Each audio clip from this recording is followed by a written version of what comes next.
favor, vamos prestar atenção. Muito obrigado. Você gostou? Está ótimo. Senhores, bom dia. Essa reunião é por solicitação minha ao presidente da República, porque nós iríamos apresentar isso à imprensa, que não foi apresentado, e começaram uma série de especulações sobre esse plano de retomada. Então, eu solicitei ao presidente uma reunião com os ministros, porque o plano não vai ter efeito se todos os senhores não nos ajudarem, cada um na sua área, claro. Tá? Na hora que nós precisarmos das pessoas para a coordenação do plano, o Ministério que não colocar uma pessoa realmente que seja envolvida e tenha capacidade para poder coordenar e executar, esse Ministério vai ficar mais fraco e aí o plano todo fica meio capenga. Tá? É uma apresentação de 10 minutos no máximo, mas é somente isso. Eu pediria também aos senhores que a finalidade não é reunião de ministros para nós discutirmos nada, simplesmente para apresentarmos o plano. Como é que saiu essa ideia? Eu estava conversando com diversos ministros, entre eles Rogério Marinho, o Tarcísio, inclusive o nome do plano, eu roubei do plano do Tarcísio, né? Pedi autorização a ele e roubei. É um plano Marshall brasileiro. Né? E eu comecei a observar que tinha plano do Ministério de Desenvolvimento Regional, que a economia tem plano, que a saúde tem plano, e não estava havendo uma coordenação, uma sinergia. Então esse foi o motivo dessa reunião aqui. Eu vou procurar ser bem breve o objetivo. Por favor, passa primeiro.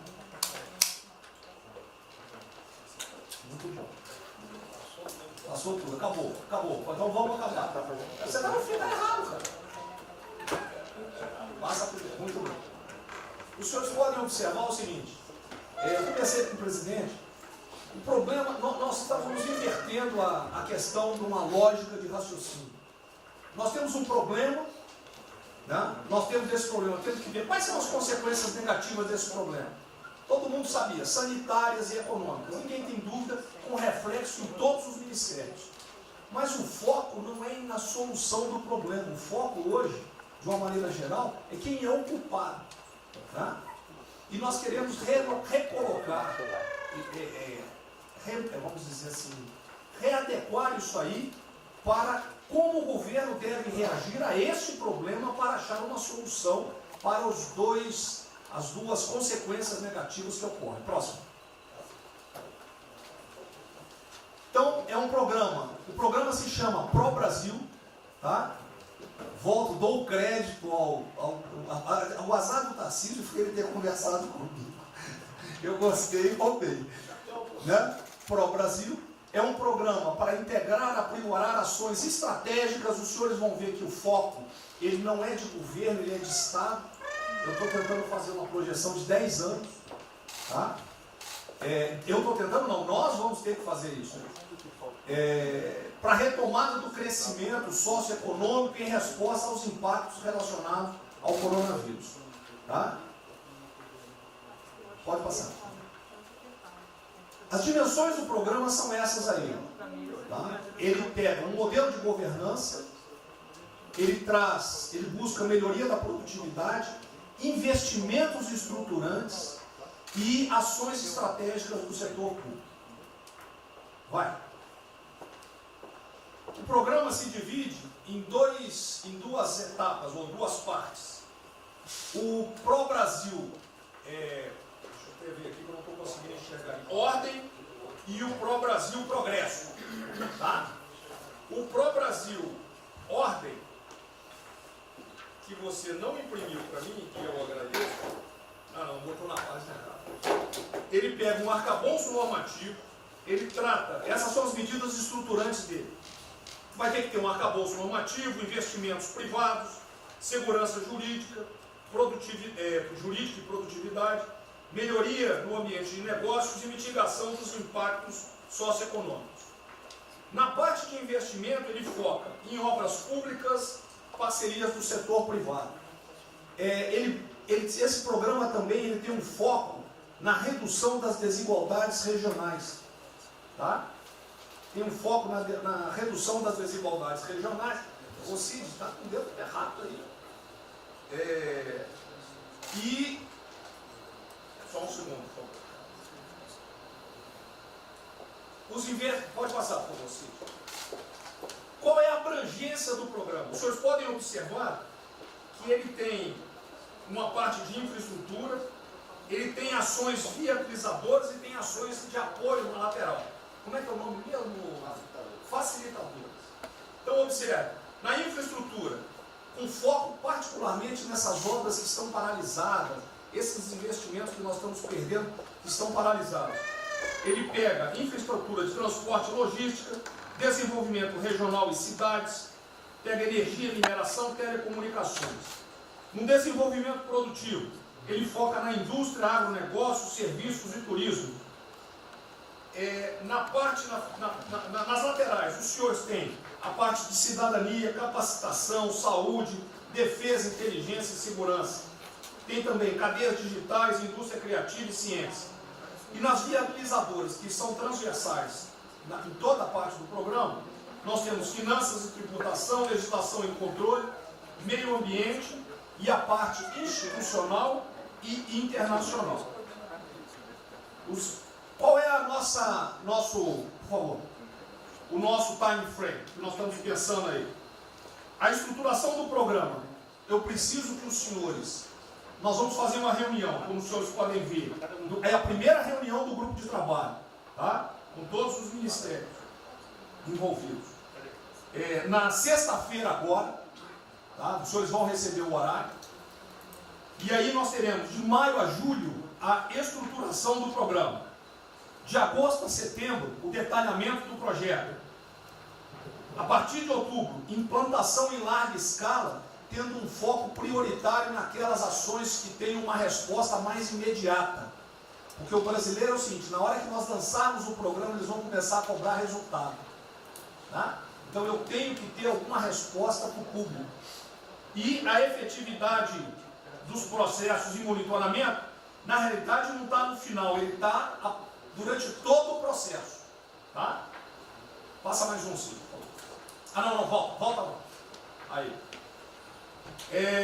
O horizonte do programa, se os senhores observarem, nós estamos pensando num horizonte, né, até 2020, na verdade até 2030. Tá? Mas uma primeira fase dele, ele é faseado até o final desse primeiro governo, mas com um planejamento que prossiga nisso aí. Esse é o foco do que o trabalho dos grupos vão ter que apresentar. Ok? Pode passar a última, por favor.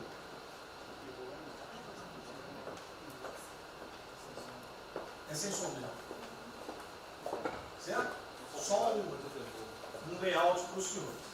Então, na sexta-feira, eu solicitaria que os senhores, quando enviassem os representantes, esses representantes já viessem com uma noção dos programas ou do que os senhores pretendem dentro dos ministérios de vocês. Uma primeira ideia, e nós vamos partir disso para elaborar isso aí. O trabalho não será feito aqui é somente uma coordenação. Cada ministério vai fazer e nós vamos coordenar. O presidente era só isso. Vamos dar a palavra para o Guedes, com respeito aos demais, acho que o ministro mais importante nessa missão. Eu queria fazer a primeira observação seguinte: não chame de plano Marshall que revela um despreparo enorme. Não, isso aqui foi só aqui agora. Quando se falou em plano Marshall, para o Brasil é um nome espetacular. 10, 1000. Plano Marshall é um desastre. Revela despreparo nosso. Plano Marshall, por exemplo, os Estados Unidos podem fazer um plano Marshall para nos ajudar. A China deveria financiar um plano Marshall para ajudar todo mundo que foi atingido. Então, a primeira linha da equação, a gente tem que tomar muito cuidado, isso aqui é o plano pro Brasil. Nos fala plano Marshall, é um desastre, vai revelar a falta de compreensão das coisas. A segunda coisa é o seguinte: é super bem-vinda essa iniciativa para nos integrarmos todos. Agora, não vamos nos iludir. A retomada do crescimento vem pelos investimentos privados, pelo turismo, pela abertura da economia, pelas reformas. Nós já estávamos crescendo. Voltar numa agenda de 30 anos atrás que é investimentos públicos financiados pelo governo. Isso foi o que a Dilma fez 30 anos. Então está cheio de gente pensando nessa eleição agora e botando coisa na cabeça de todo mundo aqui dentro. São governadores querendo fazer a festa, são às vezes ministros querendo aparecer, tem de tudo. E todo mundo vem aqui, vamos crescer, agora temos que crescer, tem que ter resposta imediata, o governo vai gastar. O governo quebrou. O governo quebrou. Em todos os níveis. Prefeitura, governador e governo federal. O que nós conseguimos fazer? Nós sinalizamos o contrário. Nós desalavancamos o banco público, reduzimos o endividamento, baixamos os juros e o Brasil ia começar a voar. Então, se a gente lançar agora um plano, todo o discurso é conhecido, acabar com as desigualdades regionais, na língua, claro, está lá, são os detalhes dele. É bonito isso, por isso é que o Lula e a Dilma estão fazendo há 30 anos. Se a gente quiser acabar igual a Dilma, a gente segue esse caminho. Então, eu acho o discurso bom, mas nós temos que tomar cuidado e reequilibrar as coisas. Não pode o ministro, para querer ter um papel preponderante esse ano, destruir a candidatura do presidente, que vai ser reeleito se nós seguirmos o plano das reformas estruturantes originárias. Então, eu tenho que dar esse recado, uma vontade de exposição, nós vamos ajudar tudo, mas nós não podemos nos iludir. O caminho desenvolvimentista foi seguido. O Brasil quebrou por isso. O Brasil estagnou. A economia foi corrompida, a política foi corrompida. A economia estagnou através do excesso de gastos públicos.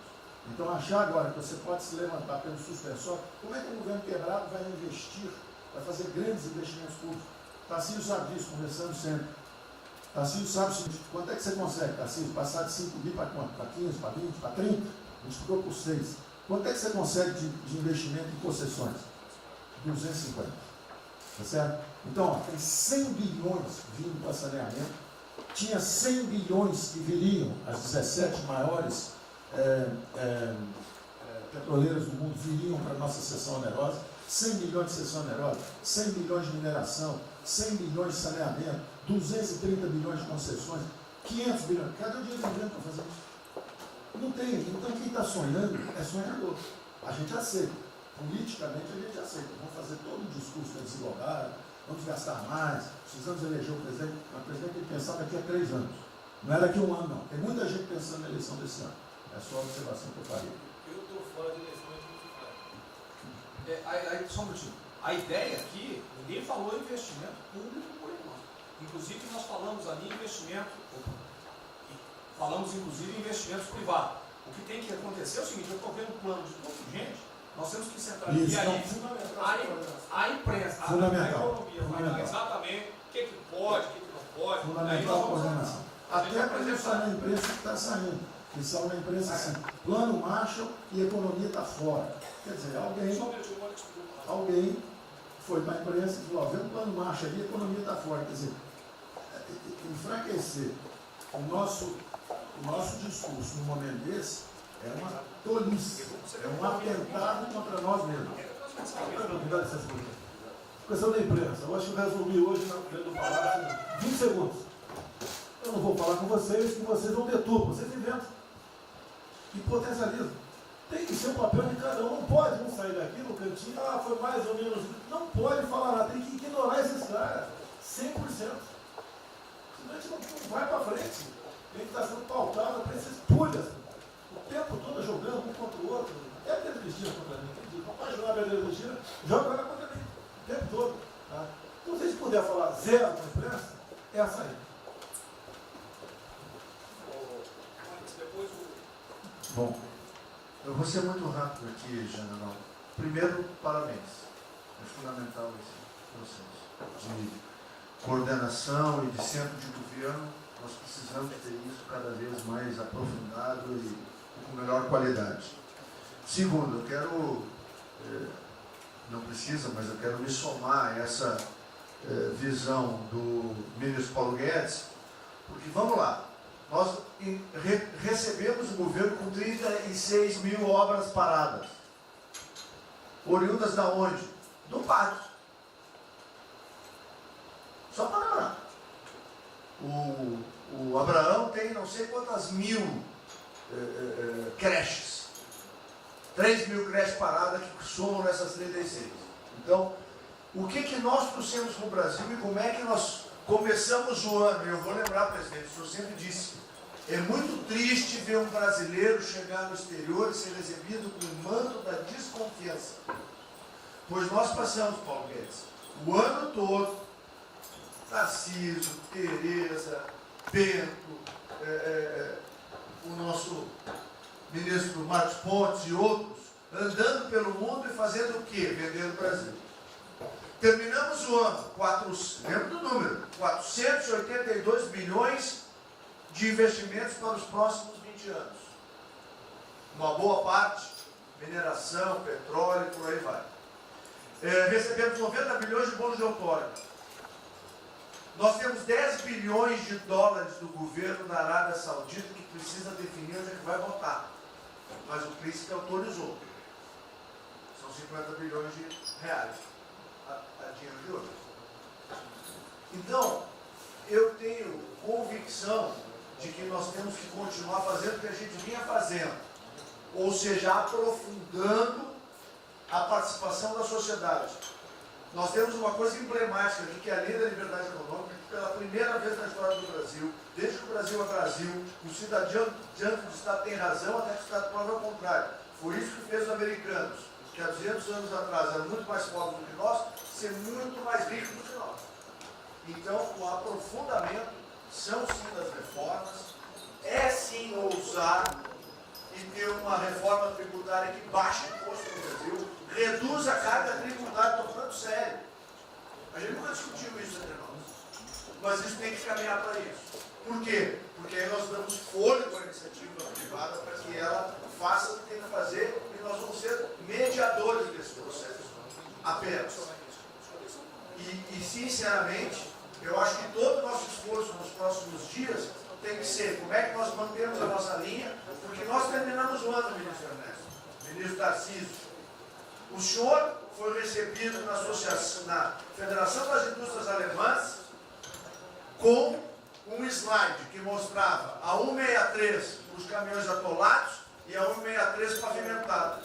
E o presidente que coordenava aquele momento, eu estava lá lhe aguardando, voltando da Rússia, disse ao senhor, o que vocês brasileiros fizeram que nós não acreditávamos que vocês recuperaram a confiança e estão fazendo tantas transformações. Então, presidente, só para concluir, 100% dessa linha, mas que a gente não perca o foco original, porque por onde a gente estava caminhando, nós recuperamos a confiança externa e externa. Fomos acometidos de algo muito grave, que é uma doença, e que foi levado ao paroxismo da histeria, porque serve ao interesse de muitos, os mais variados, eu não vou aqui detalhar.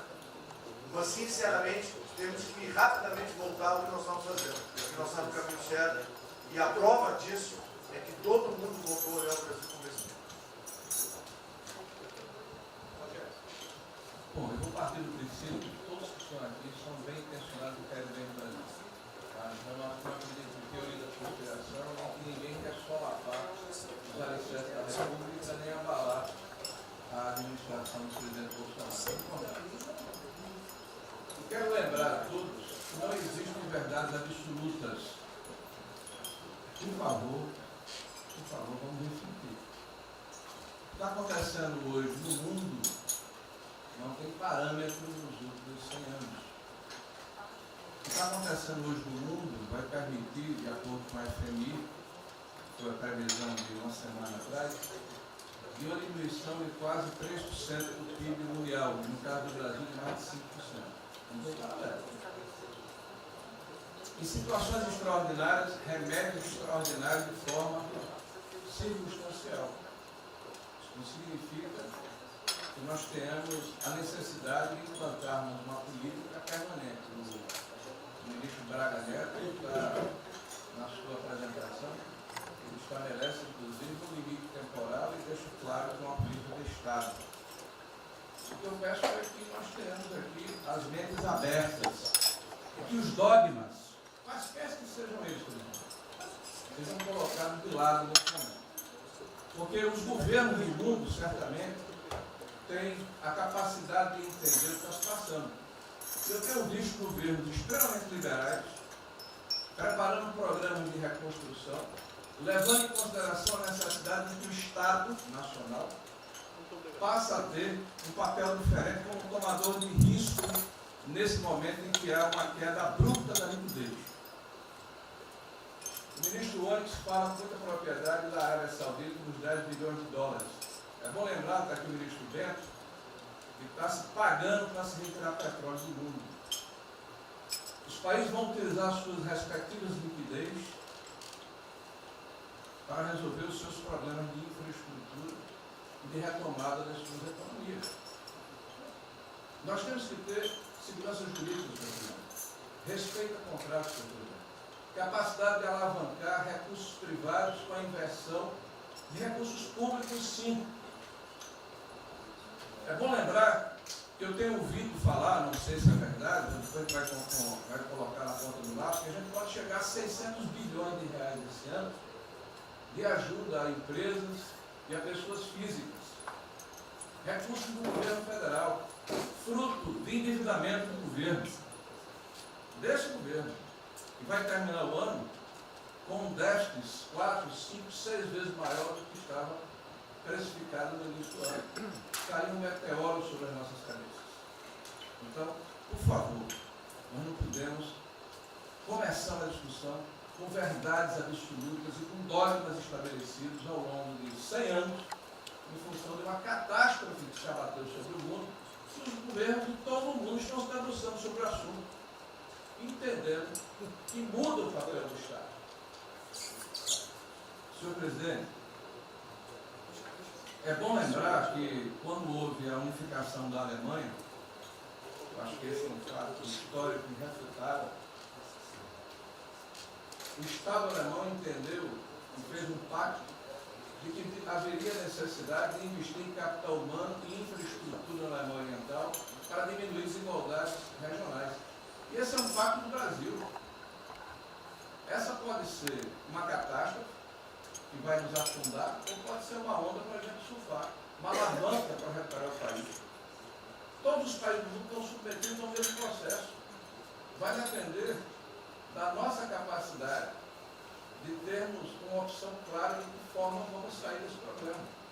Se vamos gastar 600 bilhões de reais para resolver uma situação que é emergencial e todos reconhecemos que é necessária, e darmos segurança à população, no caso alimentar, para evitarmos o caos, para diminuirmos a mortandade das empresas, tudo bem, está correto, essa é a boa direção. Por que não 5, 6, 7% desse total, 10% desse total, em obra de infraestrutura? Por que não termos a capacidade de alavancarmos o emprego no momento em que a retomada, todos os economistas aqui reconhecem, vai ser muito lenta? Bom, eu só estou falando isso, presidente, para que nós possamos ter essa discussão sem dogmas, sem verdades absolutas, sem a preocupação de que as coisas continuam como eram antes. Não são como eram antes. Aqui e no mundo inteiro. É isso.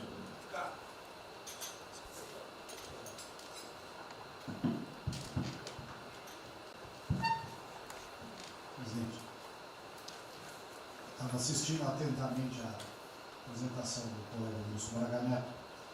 Na parte final, no slide das questões transversais, ao meio ambiente, mas eu acho que o que eu vou dizer aqui sobre o meio ambiente se aplica a diversas outras matérias. Nós temos a possibilidade, nesse momento que a atenção da imprensa está voltada quase que exclusivamente para o Covid e daqui a pouco para a Amazônia, o general Mourão tem feito os trabalhos preparatórios para que a gente possa entrar nesse assunto da Amazônia um pouco mais calçado, mas não é isso que eu quero falar.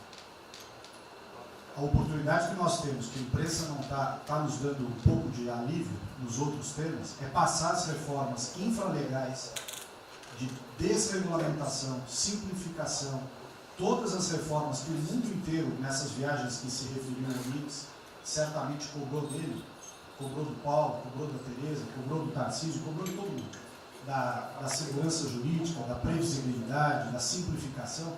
Essa grande parte dessa matéria, ela se dá em portarias e normas dos ministérios que aqui estão, inclusive de meio ambiente, e que são muito difíceis, e nesse aspecto acho que o meio ambiente é o mais difícil de passar qualquer mudança infralegal em termos de infraestrutura, instrução normativa e portaria, porque tudo que a gente faz é pau no judiciário, no dia seguinte. Então, para isso precisa ter um esforço nosso aqui, enquanto estamos nesse momento de tranquilidade, no aspecto de cobertura de imprensa, porque só fala de Covid, e ir passando a boiada, e mudando todo o regramento, e simplificando normas, de IFAM, de Ministério da Agricultura, de Ministério do Meio Ambiente, de Ministério disso, de Ministério daquilo. Agora é a hora de unir esforços para dar de baseada a simplificação regulatória que nós precisamos, em todos os aspectos. E deixar a AGU, o André não está aí, né? E deixar a AGU de stand-by para cada pau que tiver, porque vai ter. Essa semana mesmo nós assinamos uma medida a pedido do Ministério da Agricultura, que foi a simplificação da lei da Mata Atlântica para usar o Código Florestal. Hoje já está nos jornais dizendo que vão entrar com ações judiciais e ação civil pública no Brasil inteiro contra a medida. Então, para isso, nós temos que estar com a artilharia da AGU preparada para cada linha que a gente avança. Mas tem uma lista enorme em todos os ministérios que têm papel regulatório aqui para simplificar. Não precisamos de Congresso. E coisa que precisa de Congresso também, nesse fuso que está aí, nós não vamos conseguir aprovar. Agora tem um monte de coisa que é só parecer, caneta. Parecer, caneta. Sem parecer também não tem caneta. E dar canetada sem parecer é cana.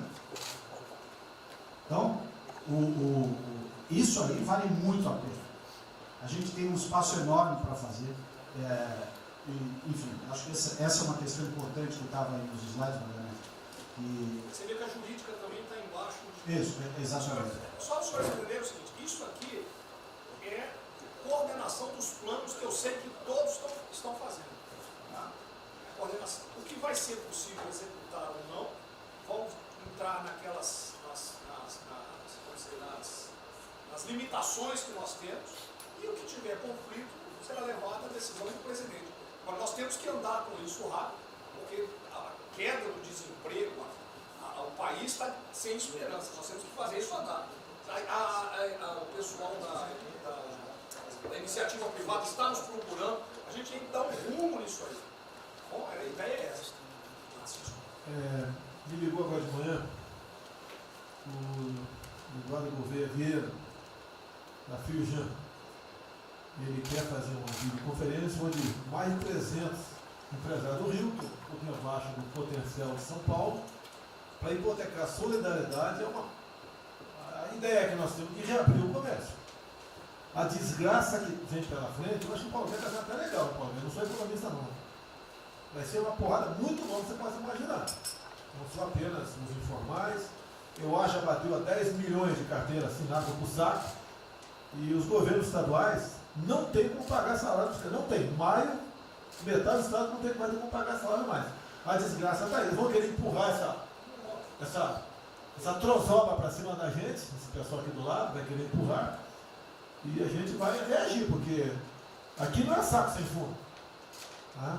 Então essa preocupação vamos ter. Paralelamente a isso, é o AB da vida, enchendo o saco do Supremo, para abrir processo de bicho, porque não apresentei meu exame de vírus, essas frescuradas todas. E todo mundo tem que estar ligado. Não é apenas cuidar do seu ministério nessas questões que estamos tratando aqui, é tratar da questão política também. Tá certo? Então essa preocupação temos que ter, porque a luta pelo poder continua a todo vapor. E sem neurose da minha parte. Tá? O campo fértil para aparecer umas porcaria aí, né? Levantando aquela bandeira do povo ao meu lado, não custa nada. E o terreno fértil é isso: desemprego, caos, miséria, desordem social e outras coisas mais. Então essa preocupação todos devem ter. Né? Não é, tá bom, o Ministério fatura, deu merda no colo do presidente. Não pode ser assim. Hoje eu vi o Magno Malta me defendendo. O Magno Malta, desculpa aí, foi tratado lá atrás para ser vice. Depois resolveu não ser, tudo bem. Depois foi tratado para ser ministro, tudo bem. Agora, politicamente, ele nunca me deu uma alfinetada e sempre está defendendo os problemas que ele tem. Então, não é o ministro em peito aberto entrar no covil dos leões. Mas não pode. Né? Por exemplo, quando se fala em possível impeachment, ação no Supremo, baseado em filigranas, eu vou em qualquer lugar no território nacional. Ponto final. O dia que for proibido de ir para qualquer lugar do Brasil, pelo Supremo acabou o mandato. E espero que eles não decidam, ou ele, né, monocraticamente, querer tomar certas medidas, que daí nós vamos ter uma crise política de verdade. E eu não vou meter o rabo dentro da ferro. Zero. Certo?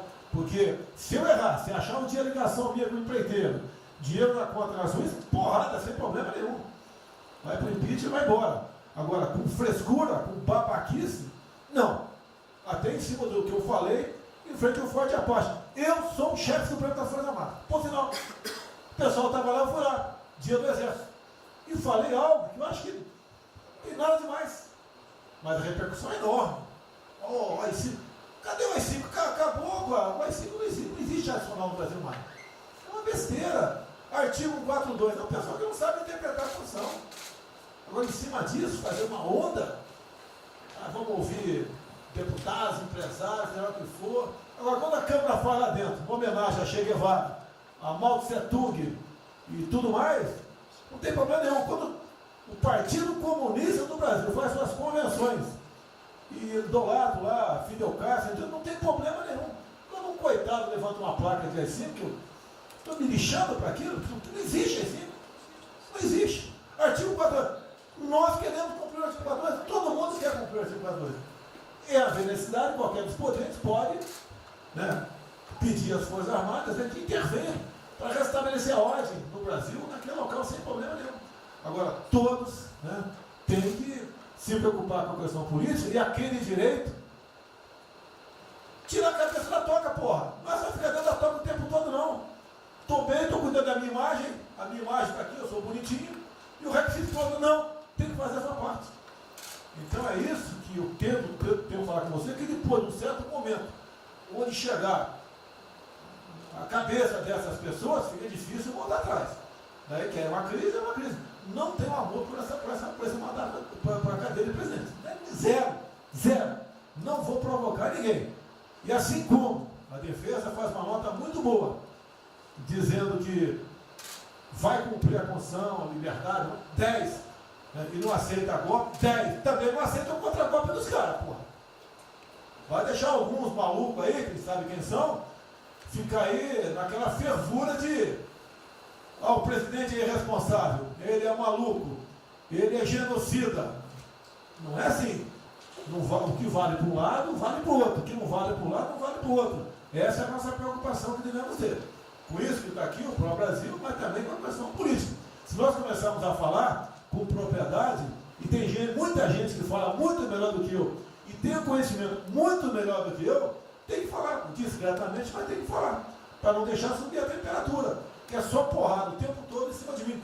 E vou continuar indo em qualquer lugar do Brasil, ponto final, não é problema meu. Tá certo? Se eu não tivesse direito de vir, prefeitinho lá no fim do mundo, um jaguapoca do prefeito, manda prender. Tem que a justiça se posicionar sobre isso, porra.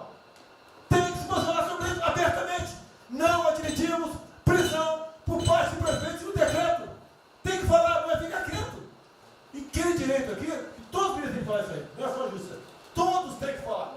Não é ficar, toca o barco não e vamos em frente. Tá? Então é isso que eu apelo a vocês, pô. Essa preocupação, acordem para a política e se exponham. Afinal de contas, o governo não só. E se eu cair, cai todo mundo. Agora, se tiver cair um dia, vamos cair lutando, uma bandeira justa, não por uma babaquice de exame antivírus, pô. Pelo amor de Deus, pô. Tá? Eu até já bem claro, de uns 8 anos para cá, quando pedia farmácia de manipulação, um remédio qualquer, eu falava com o médico. Bota um nome de fantasia, porque se for o meu nome para lá, como era sempre um cara manjado, né, tem 3, 4 que vão manipular lá o medicamento, pode me envenenar, pô. E assim é a mesma coisa a questão do vírus, entre outros. De acordo com o interesse, o cara dá negativo, ou dá positivo, depois que deu, vai para a contraprova, vai dar problema. E nós sabemos, tá certo, que nós temos um compromisso com a verdade. Eu jamais mentiria se não tivesse realmente um exame negativo. Jamais eu mentia negativo, eu deu positivo, vice-versa. Jamais. A verdade é acima de tudo. Então é um apelo que eu faço a todos que se preocupem com política para não ser surpreendido. Eu não vou esperar o barco começar a afundar para tirar água. Estou tirando água e vou continuar tirando água de todos os ministérios. Tocante a isso. A pessoa tem que entender. Se não quer entender, paciência, pô. E eu tenho o poder e vou interferir em todos os ministérios, sem exceção. Nos bancos eu falo com o Paulo Guedes, se tiver que interferir.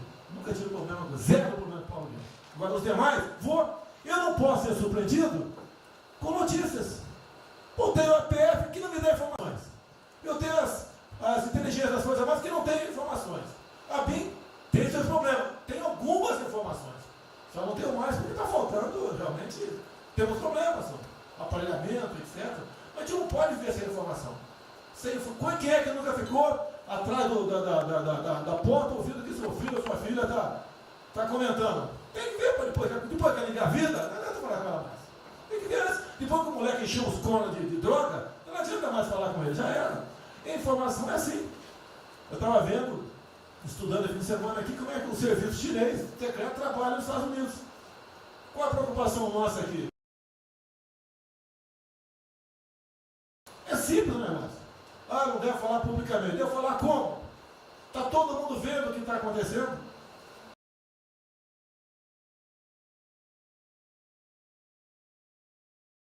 Tudo bem. Você tira do porra. Não tira. É uma realidade. Não adianta esconder mais, tapar o sol com a peneira.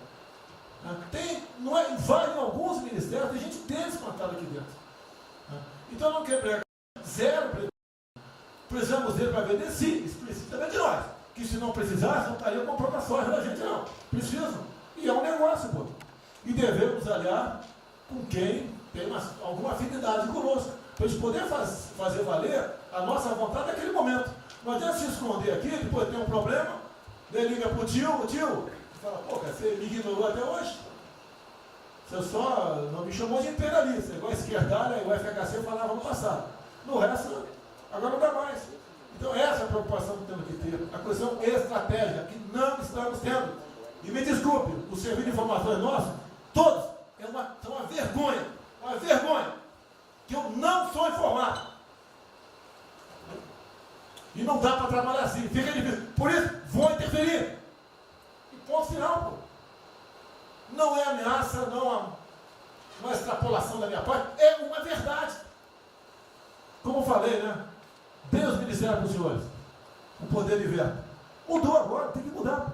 E eu quero realmente governar o Brasil. Nós precisamos de todos aqui, como disse o Marinho, né? Aqui é o mesmo barco. Se alguém cavar no porão aqui, vai todo mundo para o saco aqui, vai todo mundo morrer afogado. Então é isso que a gente precisa. É pensar além do que tem que fazer internamente aqui. Quando explodiu em metro, conversei com o Paulo Guedes. Desculpa a linguagem, é uma putaria. Putaria em metro. Trocar tacógrafo, trocar taxímetro, botar chip na bomba de combustível. Putaria, igualzinho tomar 3 pinos. Está muito bem agora, a empresa enfiou porrada. Ah, botou um coronel. O coronel foi formado pelo INE. Eu ia botar um coronel, você vai ter uma formação. Tá? E assim nós devemos agir. Como está discutindo agora, IFAM, está lá vinculado à cultura. Eu fiz a cagada em escolher, não escolher uma pessoa que tivesse também outro perfil. Uma excelente pessoa que está lá, tá? Mas tinha que ter outro perfil também. E vamos parar com a capa no Brasil. Compara com o Luciano Hang. Encontra lá um cocô petrificadinho e para a obra.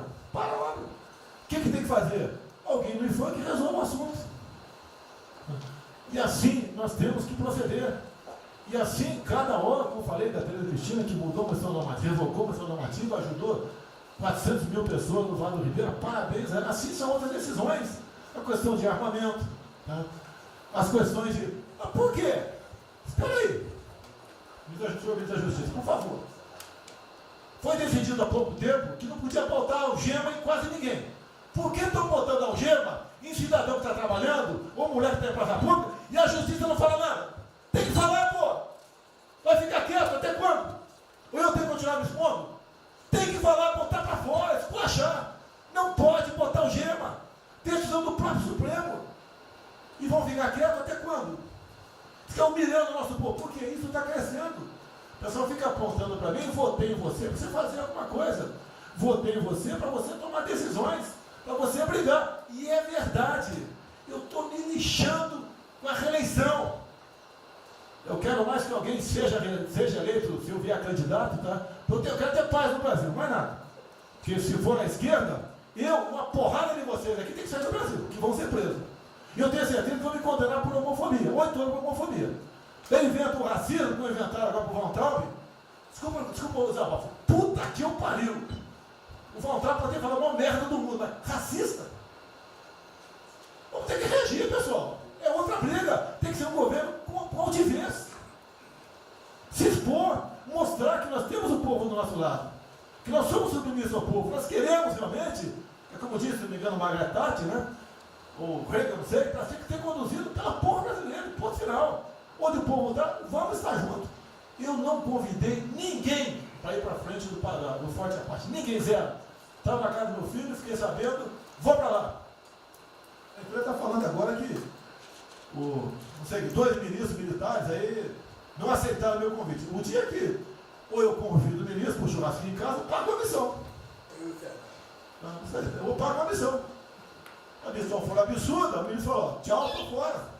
Tá certo? Ou vai e fica puto, mas vai, pô. E jamais eu vou pagar uma missão escrota para quem quer que seja. Nem no quartel fazer isso com o recruta, nem no quartel. Tá certo? Quem tirar o nosso convívio aqui, que é muito bom, partir para essa linha. Não estamos em desespero, nós estamos bem. Não somos acusados de desvio, de corrupção, nada, tá zero. Temos problema pela frente. Vamos tentar solucionar. Eu tenho conversado com vários ministros. E vamos solucionar. Porque o destino do Brasil está na mão desse grupo privilegiado que está aqui. E eu não seria nada sem vocês. Vocês não seriam ministros sem eu. Duvido. Dificilmente eu tinha sido ministro se tivesse uma data aqui. Eu duvido. Podia aceitar por alguns dias, né? Depois ver a sacanagem que ia ser. Não ia ser diferente do que foi os 2 anos anteriores do PT. Né? Ia pedir para sair. Então, um apelo para vocês. Todo mundo se preocupa com o futuro do Brasil, com a questão política. Criticar o ato de uma pessoa ou outra não é criticar o Congresso ou de criticar o Supremo Tribunal Federal. Quem não ficou revoltado, o Moro ficou revoltado com a liberdade desse pessoal. Por causa de vírus, botou esse estuprador para fora. Imagine ter estuprado uma filha nossa, um filho da puta desse posto de liberdade. Nós temos que colocar no lugar dessas pessoas, desse pai que tem a filha estuprada, e o vagabundo foi posto na rua. Com a decisão, foda-se quem seja, tem que jogar pesado em cima disso. Não é um desabafo, pessoal, é uma realidade. O nosso barco está indo, mas não sabemos ainda, no momento, dado o último caso, vírus, para onde é nosso barco. Pode estar indo em direção ao iceberg. A gente vai para o fundo. Então vamos se ligar, vamos se preocupar. Quem de direito se manifesta com altivez, com palavras polidas, tá? Mas tomar uma posição, porque não pode tudo veio para a minha retaguarda, tudo. Tá? E vocês têm que apanhar junto comigo, logicamente, quando tiver motivo para apanhar, ou motivo para bater.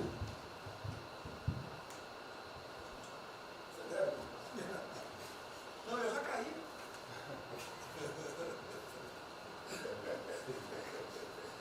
O ministro Moro, por favor. A sequência aqui é o seguinte: o ministro Moro, Montezano, o Nelson e o Paulo Guedes. Aí eu pediria só aos senhores que fossem breves. Você também? O Paulo Guedes quer uma política e quer cobrar os salários. Assim, depois do Moro.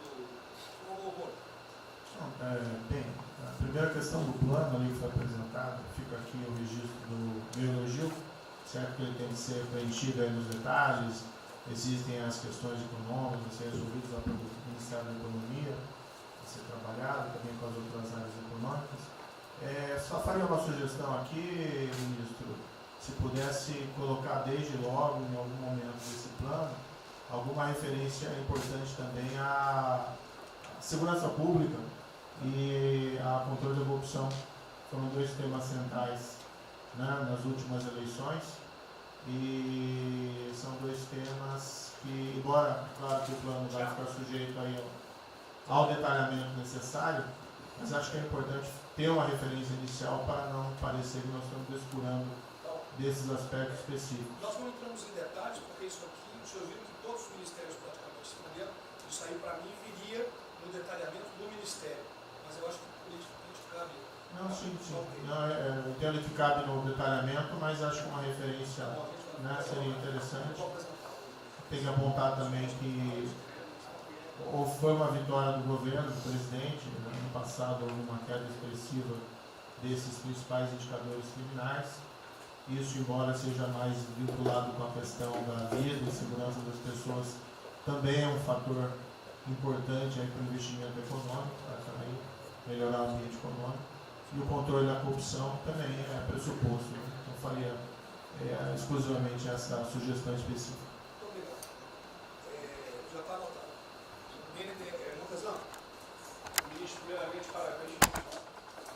Acho que é um momento oportuno para a gente começar a falar do dia seguinte.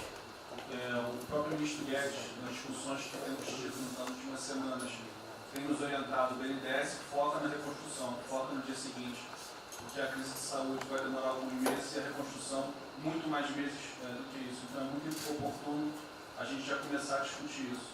Segundo, aqui eu subscrevo as palavras do ministro Salles. O que a gente tem observado nos projetos e concessões, etc., uma parte crítica, essa legislação para o funcionamento da máquina pública. É um momento muito oportuno para a gente aproveitar isso. Isso faz uma baita diferença no preço de um projeto, na velocidade, faz muita diferença. Então, eu subscrevo aqui as palavras do ministro Salles. E, por último, ministro, quando eu assumi o banco em julho, o banco estava montado como uma fábrica de empréstimo. O banco, durante 15 anos, foi uma fábrica de empréstimo. De julho até hoje, a gente fez uma reestruturação completa no banco, montando o que eu acredito hoje ser já o maior banco de investimento do Brasil em pessoas, e um banco de investimento de serviços focado em planejamentos econômicos setoriais e estruturação de projetos. Tá? O banco já está atuando dessa forma. Temos um vasto conhecimento setorial, um vasto conhecimento de planejamento, já está rodando a contento, e esse BNDES de hoje se parece muito mais com o BNDES de 20 anos atrás, que era o BNDES que planejava e estruturava esses projetos no Brasil. Então eu queria colocar aqui à sua disposição, que nos use, estamos a serviço. Então o que o senhor achar adequado, razoável, tanto no fornecimento de informações, mas como também nesse planejamento, na coordenação, temos já um modo operante, uma estrutura que é plug and play.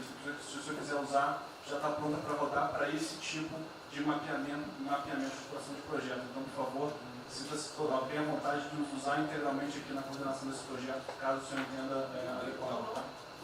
Tiago. Nelson. Bom, estou chegando aqui, então é importante que eu coloque para vocês como é que a gente vai trabalhar. A saúde é fundamental, porque enquanto a gente não mostrar para a sociedade que a gente tem o controle da doença, da saída dela, qualquer tentativa econômica vai ser ruim, porque o medo vai impedir que você trate a economia como uma prioridade. Então, controlar a doença hoje é fundamental. E controlar a doença não significa que a gente vai curar a doença em uma semana, mas que a gente não é um barco à deriva e que a gente tem uma estratégia para trabalhar essa doença. Então, são 3 coisas que a gente vai trabalhar. Primeiro, a informação, para entender o que é a doença, qual é a evolução dela, como é que está a infraestrutura para cuidar da doença. Porque um dos grandes problemas que a gente tem hoje, se a gente olhar o Brasil hoje, ele é um dos melhores países em número em relação à mortalidade. O que assusta é você ver que o hospital não consegue atender, a gente do frigorífico, a gente está abrindo cofre em algum lugar para enterrar, e isso traz medo. E o medo impede que qualquer outra atividade tenha sucesso. Porque enquanto isso não for sanado, o restante vai ter muito pouca chance de ser comprado pela sociedade. A segunda coisa é estruturar a operação de cuidado. Então a gente vai investir em logística, vai investir na parte de compra e tentar melhorar o processo. Por quê? Porque se eu tiver os hospitais funcionando, eu vou ter os pacientes tratados, eu não tenho a sensação da crise, o medo melhora e o restante pode entrar. E a terceira coisa é a gente deixar claro um programa de saída do isolamento e do distanciamento. Não é que vai sair amanhã, mas a gente tem que ter um planejamento. Porque aí a gente realmente mostra que a situação está na nossa mão. Pode ser que demore um pouco, mas a gente está controlando esse processo, que a gente não está sendo um barco à deriva. Então, basicamente, eu queria falar para vocês, essa é a forma como a gente vai tratar, e a gente vai estar interagindo com todos os ministérios que forem necessários, para que isso aconteça da forma mais rápida possível. Basicamente é isso, é um prazer estar aqui com vocês. onde eu liguei para o diretor-geral da Polícia Rodoviária Federal. Chegou ao meu conhecimento uma nota que era dele sobre o passamento de um patrulheiro. E ele enfatizou que era por 2019. Eu liguei para ele, por favor. O que mais? Ele era obeso, era isso, tinha comorbidades. Mas ali na nota dele só saiu por 19.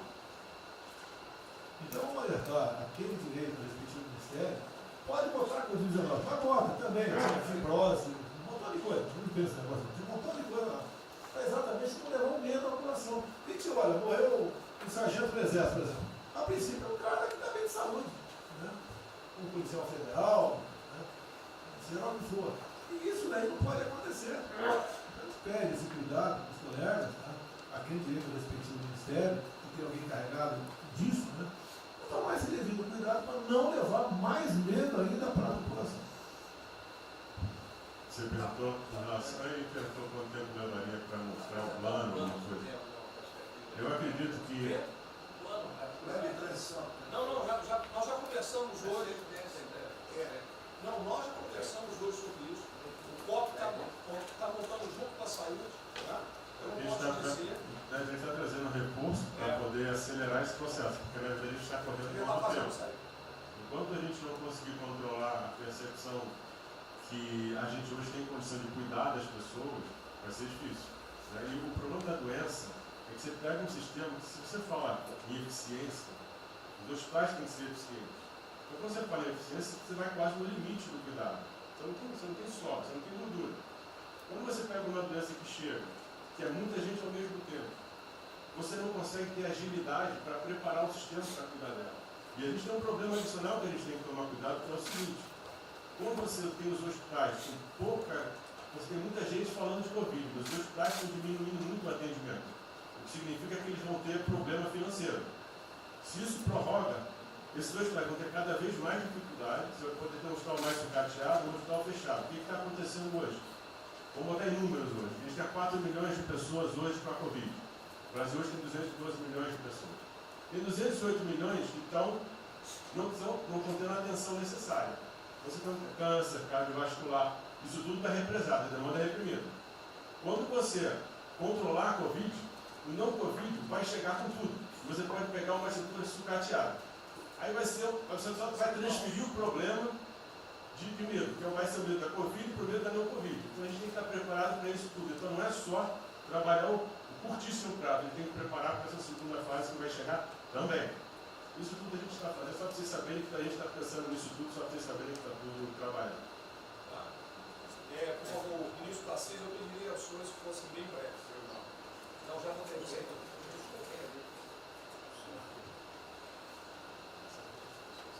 Só para louvar a iniciativa, acho que é importante essa coordenação da Casa Civil. Tenho certeza que é o que a sociedade espera isso de nós.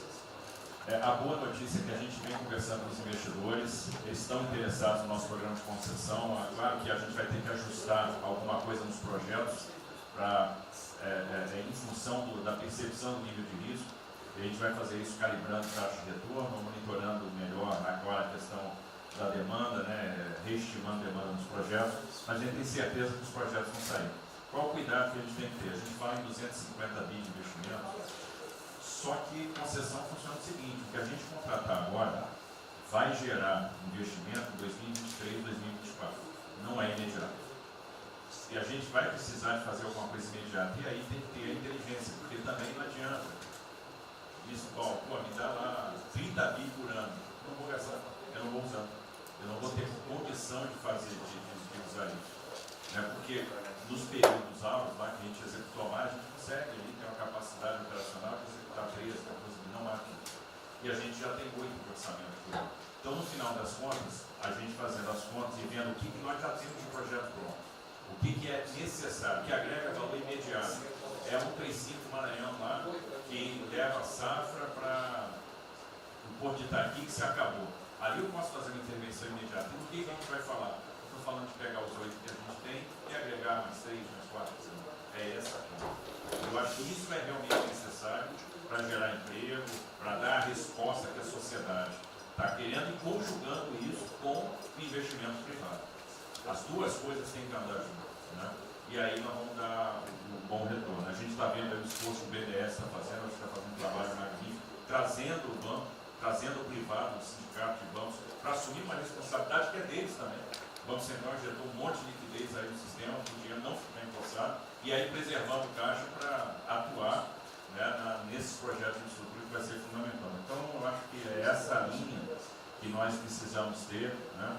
E tivemos aí dois caras aí na história recente que pegaram terra arrasada e entraram para a história. Um foi o Roosevelt, o outro foi o Churchill. O terceiro vai ser o Bolsonaro. Primeiro Guimarães mesmo.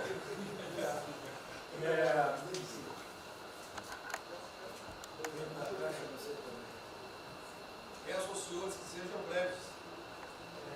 São só 5 pontos muito rápidos. Primeiro, presidente, o maior programa da história do mundo de inclusão social, digital, que nós estamos fazendo nesse governo, pessoas que tomavam dinheiro a 25% ao mês. Quer dizer, todos os ladrões lá, PT, PMDB, PSDB, aquela ladroagem toda, 25% ao mês. E ninguém se indigna. Esse governo que se indignou, o governo dos liberais. Então, assim, acho que a gente está com problemas narrativos. Hoje de manhã, por exemplo, o pessoal da Band queria dinheiro. O ponto é o seguinte, vai ou não vai dar dinheiro para Bandeirantes? Ah, não vai dar dinheiro para Bandeirantes? Passei meia hora levando porrada, mas repliquei. E falei, olha, vocês estão em casa? Eu tenho 30 mil funcionários na rua. Não tem esse negócio, essa frescurada de home office. Eu já visitei 15 agências. E você em casa? Aí o pessoal ficou um pouco mais calmo. Quer dizer, eu posso ter 30 mil brasileiros nas agências lá. Sabe quantas pessoas a Caixa está pagando hoje? 7 milhões de pessoas. E todo mundo home office. Que porcaria é essa? Desculpa o meu ponto, presidente. Como o senhor falou, eu vou me emocionar. O Luiz Lima, que nadou com meu pai, foi atleta olímpico, teve a esposa e a filha de 14 anos presa ontem, no Camburão. Que porra é essa? Desculpa.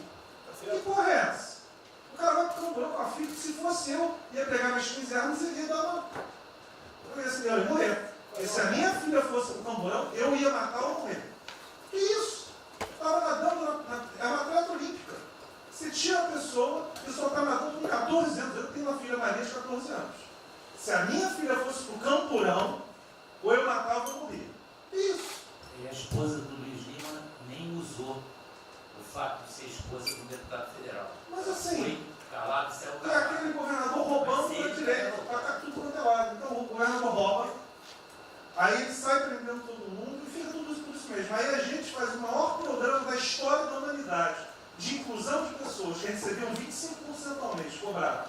PSDB, PT, PMDB, aquele grupo todo. Na hora de privatizar, todo mundo, com 200 milhões, 300 milhões, tem vice-presidente da Caixa que eu expulsei, dos 120, 105 eu tirei. E se o senhor precisar, obviamente, meu chefe, o ministro Paulo Guedes, ele decide. Não tem problema. Inclusive, porque o que acontece? Se roubar, eu vou ligar para o ministro Moro para prender. Agora, se precisar de uma diretoria, não sei o quê, desde que sejam honestos, o ministro Paulo Guedes é que decide, etc. Mas dos 120, eu tirei 105. E na Caixa, não tem solicitado, até onde eu saiba. Mas, assim, eu acho que a gente está levando muita porrada, presidente. E, de novo, não estou dizendo de ninguém daqui, não, só leva porrada. Agora, tem limite. Desculpa, todo lugar que eu vou, as pessoas normalmente são educadas. Mas a paciência chega no limite, obviamente não dessa maneira, eu acho que tem um ponto. Nós estamos emprestando 154 bilhões de reais, mas só um ponto que eu acho importante. Tarcísio é super meu amigo e ele é muito esperto. Qual que é o grande ponto que a gente tem que evitar? O cara está quebrado, já estava quebrado antes e quer lançar um lesinho. Então, assim, claramente tem que ajudar, eu concordo. Tanto que nós emprestamos 43 bilhões de reais para o segmento imobiliário.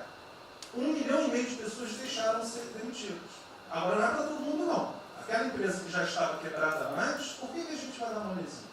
Então, este ajuste fino é importante que os bancos têm que fazer. Por quê? Último ponto que eu falo. Já estou sendo processado também, nós dois juntos na cadeia, por causa do auxílio emergencial. Sabe o que tem? Tem gente do TCU dizendo que a gente está ganhando muito, E tem gente dizendo que a gente está dando pouco. Ferrou. Ou seja, tem gente querendo me prender porque está dizendo que a gente está dando muito. E tem gente querendo me prender, que são aqueles caras lá que estavam antes, dando pouco. Vou acabar sendo preso, mas o que a gente não vai fazer? Deixar 30, 40, 50 milhões de pessoas passarem fome. Então, é só o meu recado dizendo o seguinte: a Caixa, o Banco de todos os brasileiros. Poxa, a gente está com 30 mil pessoas. Eu passo ligando, 45 pessoas na Caixa tiveram coronavírus. 2 faleceram, um, na verdade, com 70 anos, já estava aposentado, e outro. A pessoa, eu chorei mais do que a pessoa, a mãe. Uma pessoa em 30 mil que estão o dia inteiro. E eu já falei para minha esposa, se tiver qualquer coisa, eu vou tomar 1 litro de hidrocloroquina, aquelas coisas todas. Então, assim, eu acho que a gente está, só o último ponto, numa questão de histeria coletiva. Quer dizer, eu posso ter 30 mil funcionários da Caixa pagando 7 milhões hoje, 2 milhões na segunda, ontem a gente abriu 800 agências, vamos abrir no sábado, no domingo, 2 horas antes. Então, o que a imprensa quer? Que você pague e dane-se os funcionários da Caixa. Mas se morrer 2, Jornal Nacional, presidente Bolsonaro e presidente Pedro, irresponsáveis porque abriram. A gente só vai levar porrada. Agora, realmente, meu ponto é inaceitável, foi a primeira vez que aconteceu. Eu conheço a Milena, Romine, atleta olímpico. Quer dizer, um atleta olímpico, a esposa atleta olímpica, a filha de 14 anos no camburão. Eu não sei se eles botaram lá atrás ou no meio. E aí você solta o estuprador, então acho que realmente tem uma questão. De novo, eu quero só reforçar uma coisa. O ministro Moro, em um dia, resolveu um problema muito importante. Muito obrigado, ministro. O que aconteceu? Os guardas, né, os que ficam dentro da agência, não poderiam, pela legislação, estar fora. O que aconteceu? O ministro, 5 horas, resolveu o problema. Então, nos próximos 90 dias, os atendentes da Caixa Econômica Federal, os guardas, vão poder ir para fora para ajudar a fila. Né? Ou seja, tem uma fila, tem 250 agências e tem 500 pessoas na fila. E aí, com a ajuda do ministro Moro da Polícia Federal, eles emitiram uma portaria. Então, só para finalizar, quero agradecer, ministro. Esse é um registro aí, até foi fácil de resolver, foi a Polícia Federal que resolveu. Ministro Ernesto, por favor. Volta a pedir que sejam breves. Obrigado. Rapidamente, sobre o plano. A dimensão internacional do plano, evidentemente, é fundamental, já está ali contemplado. Eu queria mencionar o seguinte: eu acho que é fundamental que essa dimensão internacional não seja simplesmente uma adaptação nossa ao cenário internacional, mas que ela leve em conta a capacidade que o Brasil hoje tem de influir no desenho de um novo cenário internacional. Eu estou cada vez mais convencido que o Brasil tem hoje as condições, tem a oportunidade de se sentar na mesa de 4, 5, 6 países que vão definir a nova ordem mundial. Um dia, na conversa do presidente com o primeiro-ministro da Índia, o indiano disse que vai ser tão diferente o pós-coronavírus, o pré, quanto o pós-segunda guerra, o pré. Eu acho que é verdade, e assim como houve um Conselho de Segurança que definiu a ordem mundial, 5 países depois da Segunda Guerra, vai haver uma espécie de novo Conselho de Segurança, e nós temos dessa vez a oportunidade de entrar nele e acreditar na possibilidade do Brasil influenciar, ajudar a formatar um novo cenário. E esse cenário, acho que tem que levar em conta o seguinte: estamos aí revendo os últimos 30 anos de globalização. Vai haver uma nova globalização. O que aconteceu nesses 30 anos? Foi uma globalização cega para o tema dos valores, para o tema da democracia e da liberdade. Foi uma globalização que a gente está vendo agora, criou um modelo onde no centro da economia internacional está um país que não é democrático, que não respeita os direitos humanos, etc. Essa nova globalização acho que não pode ser cega. Tem que ser uma globalização, tem que ser uma estrutura que leve em conta, claro, a dimensão econômica, mas também essa dimensão da liberdade e do valor. E da mesma maneira, acho que o plano está apontando para isso, na nossa dimensão nacional, também não pode ser um plano cego para essas dimensões daquilo que nos traz, né, que traz o projeto do presidente, que é não simplesmente a eficiência, a pujança, o crescimento econômico, mas a liberdade, o combate à corrupção, a reinvenção do Brasil livre, do Brasil livre dessas mazelas que nós pensamos. Obrigado. Obrigado, ministro. Roberto Campos.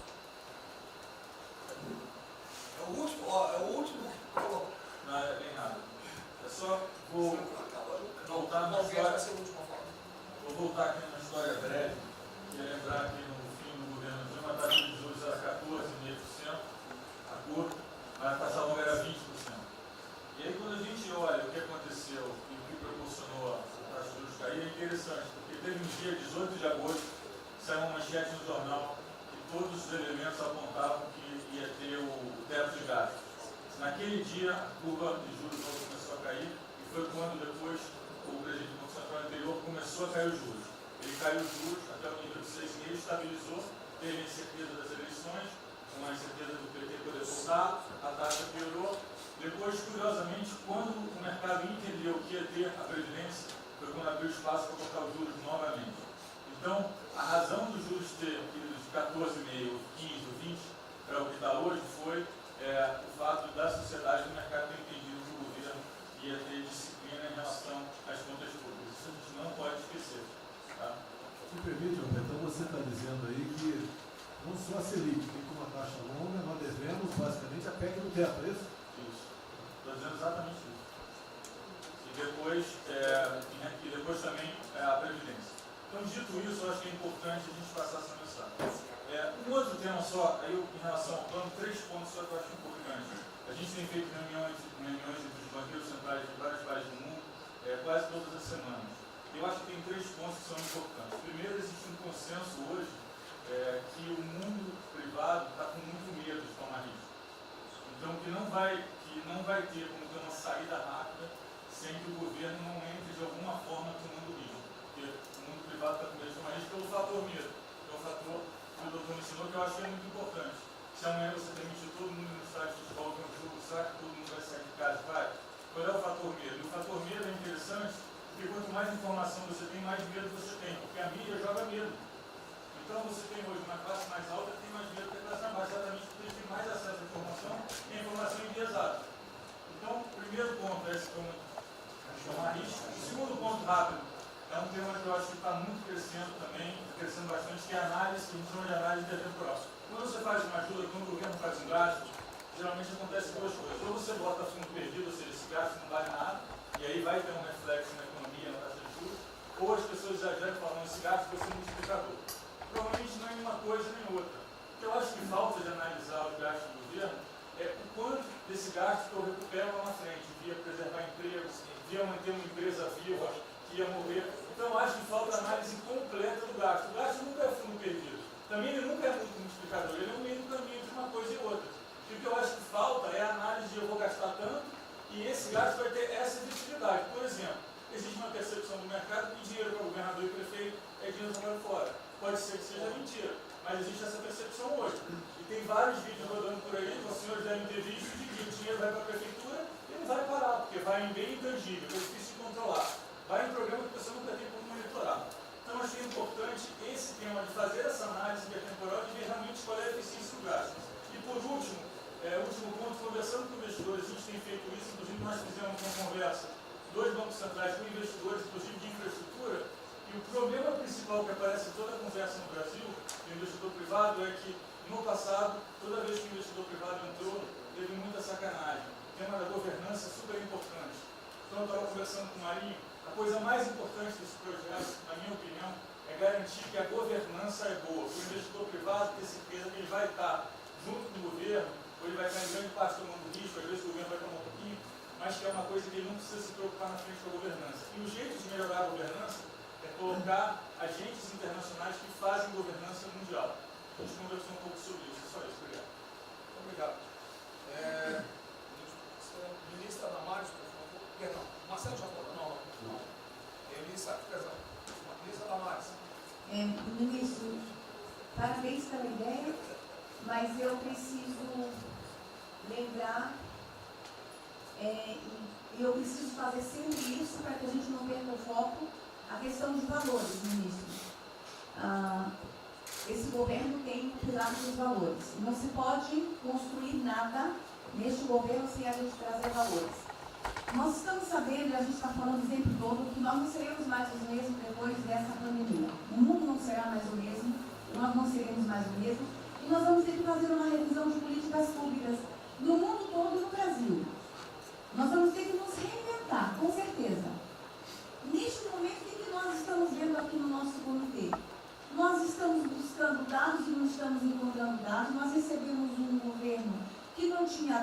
os dados que nós tínhamos eram falsos, mentirosos, um Brasil de achismo, um Brasil de talvez, eu acho que é, talvez sim, talvez não, políticas públicas construídas até agora nessa nação em cima de talvez e de achismo. Nós vamos ter que rever muita coisa. É um país plural. Quando a gente foi buscar os povos tradicionais agora para a gente construir enfrentamento ao coronavírus, nós descobrimos, ministros, que nós temos 1.300.000 ucranianos no Brasil. Ninguém nunca falou de ucranianos para nós no Brasil. Com a sua cultura totalmente preservada no Brasil. Nós estamos com 1.500.000 ciganos e eu falava de 1.300.000 e são 1.500.000 ciganos. Nós estamos... Então, presidente, nós vamos ter que rever muita coisa na aplicação das nossas políticas públicas no Brasil. Os nossos seringueiros são em números maiores do que a gente imagina no Brasil. Então, tudo que nós formos construir, nós vamos ter que ver, ministro, a questão dos valores também. A questão, os nossos quilombos estão crescendo e os meninos estão nascendo nos quilombos e seus valores estão lá. Então, tudo vai ter que ver a questão dos valores. E quando eu falo valores, ministro, eu quero dizer para o senhor, nós estamos com quase 80.000 idosos em abrigos no Brasil. Eu me surpreendi com números. Nós estamos com quase 60.000 crianças em abrigos no Brasil. Os números estão me surpreendendo. E eu estou com um número absurdo de mulheres também em busca de abrigos por causa de violência. Então, tudo isso tem que vir para este pacote. Nós vamos ter que fazer algumas revisões de políticas públicas no Brasil. Então, por favor, ministro, coloque aí a questão de valores. E quando eu falo valores, aí eu quero olhar para o nosso novo ministro aqui da Saúde e dizer, ministro, valores estão lá no seu ministério também. Neste momento de pandemia, a gente está vendo aí a palhaçada do STF trazer o aborto de novo para a pauta. E lá está a questão de as mulheres que são vítimas do Zika vírus vão abortar. E agora vem do coronavírus. Será que vão querer liberar que todos que tiveram coronavírus poderão abortar no Brasil? Vão liberar geral? O seu ministério, ministro, está lotado de feminista que tem uma pauta única, que é a liberação do aborto. Quero te lembrar, ministro, que está chegando agora, este governo é um governo pró-vida, é um governo pró-família. Então, por favor. E aí, quando a gente fala de valores, ministro, quero dizer que nós estávamos sim no caminho certo. A gente não precisa reinventar muita coisa, não. E eu quero citar aqui um exemplo da política indigenista como este governo estava construindo. Todo mundo começou a dizer, a esquerda começou a falar, que o coronavírus iria dizimar os povos indígenas no Brasil. O primeiro óbito, dia 12 de abril, sabe o que é isso? A forma como nós estávamos conduzindo a política indígena no Brasil. Primeiro óbito, dia 12 de abril.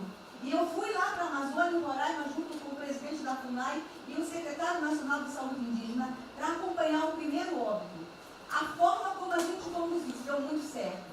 Vamos ter que melhorar? Vamos ter que melhorar. E por que nós fomos lá, presidente? Porque nós recebemos a notícia que haveria contaminação criminosa em Roraima, em Amazônia, de propósito, em índios, para dizimar aldeias e povos inteiros para colocar nas costas do presidente Bolsonaro.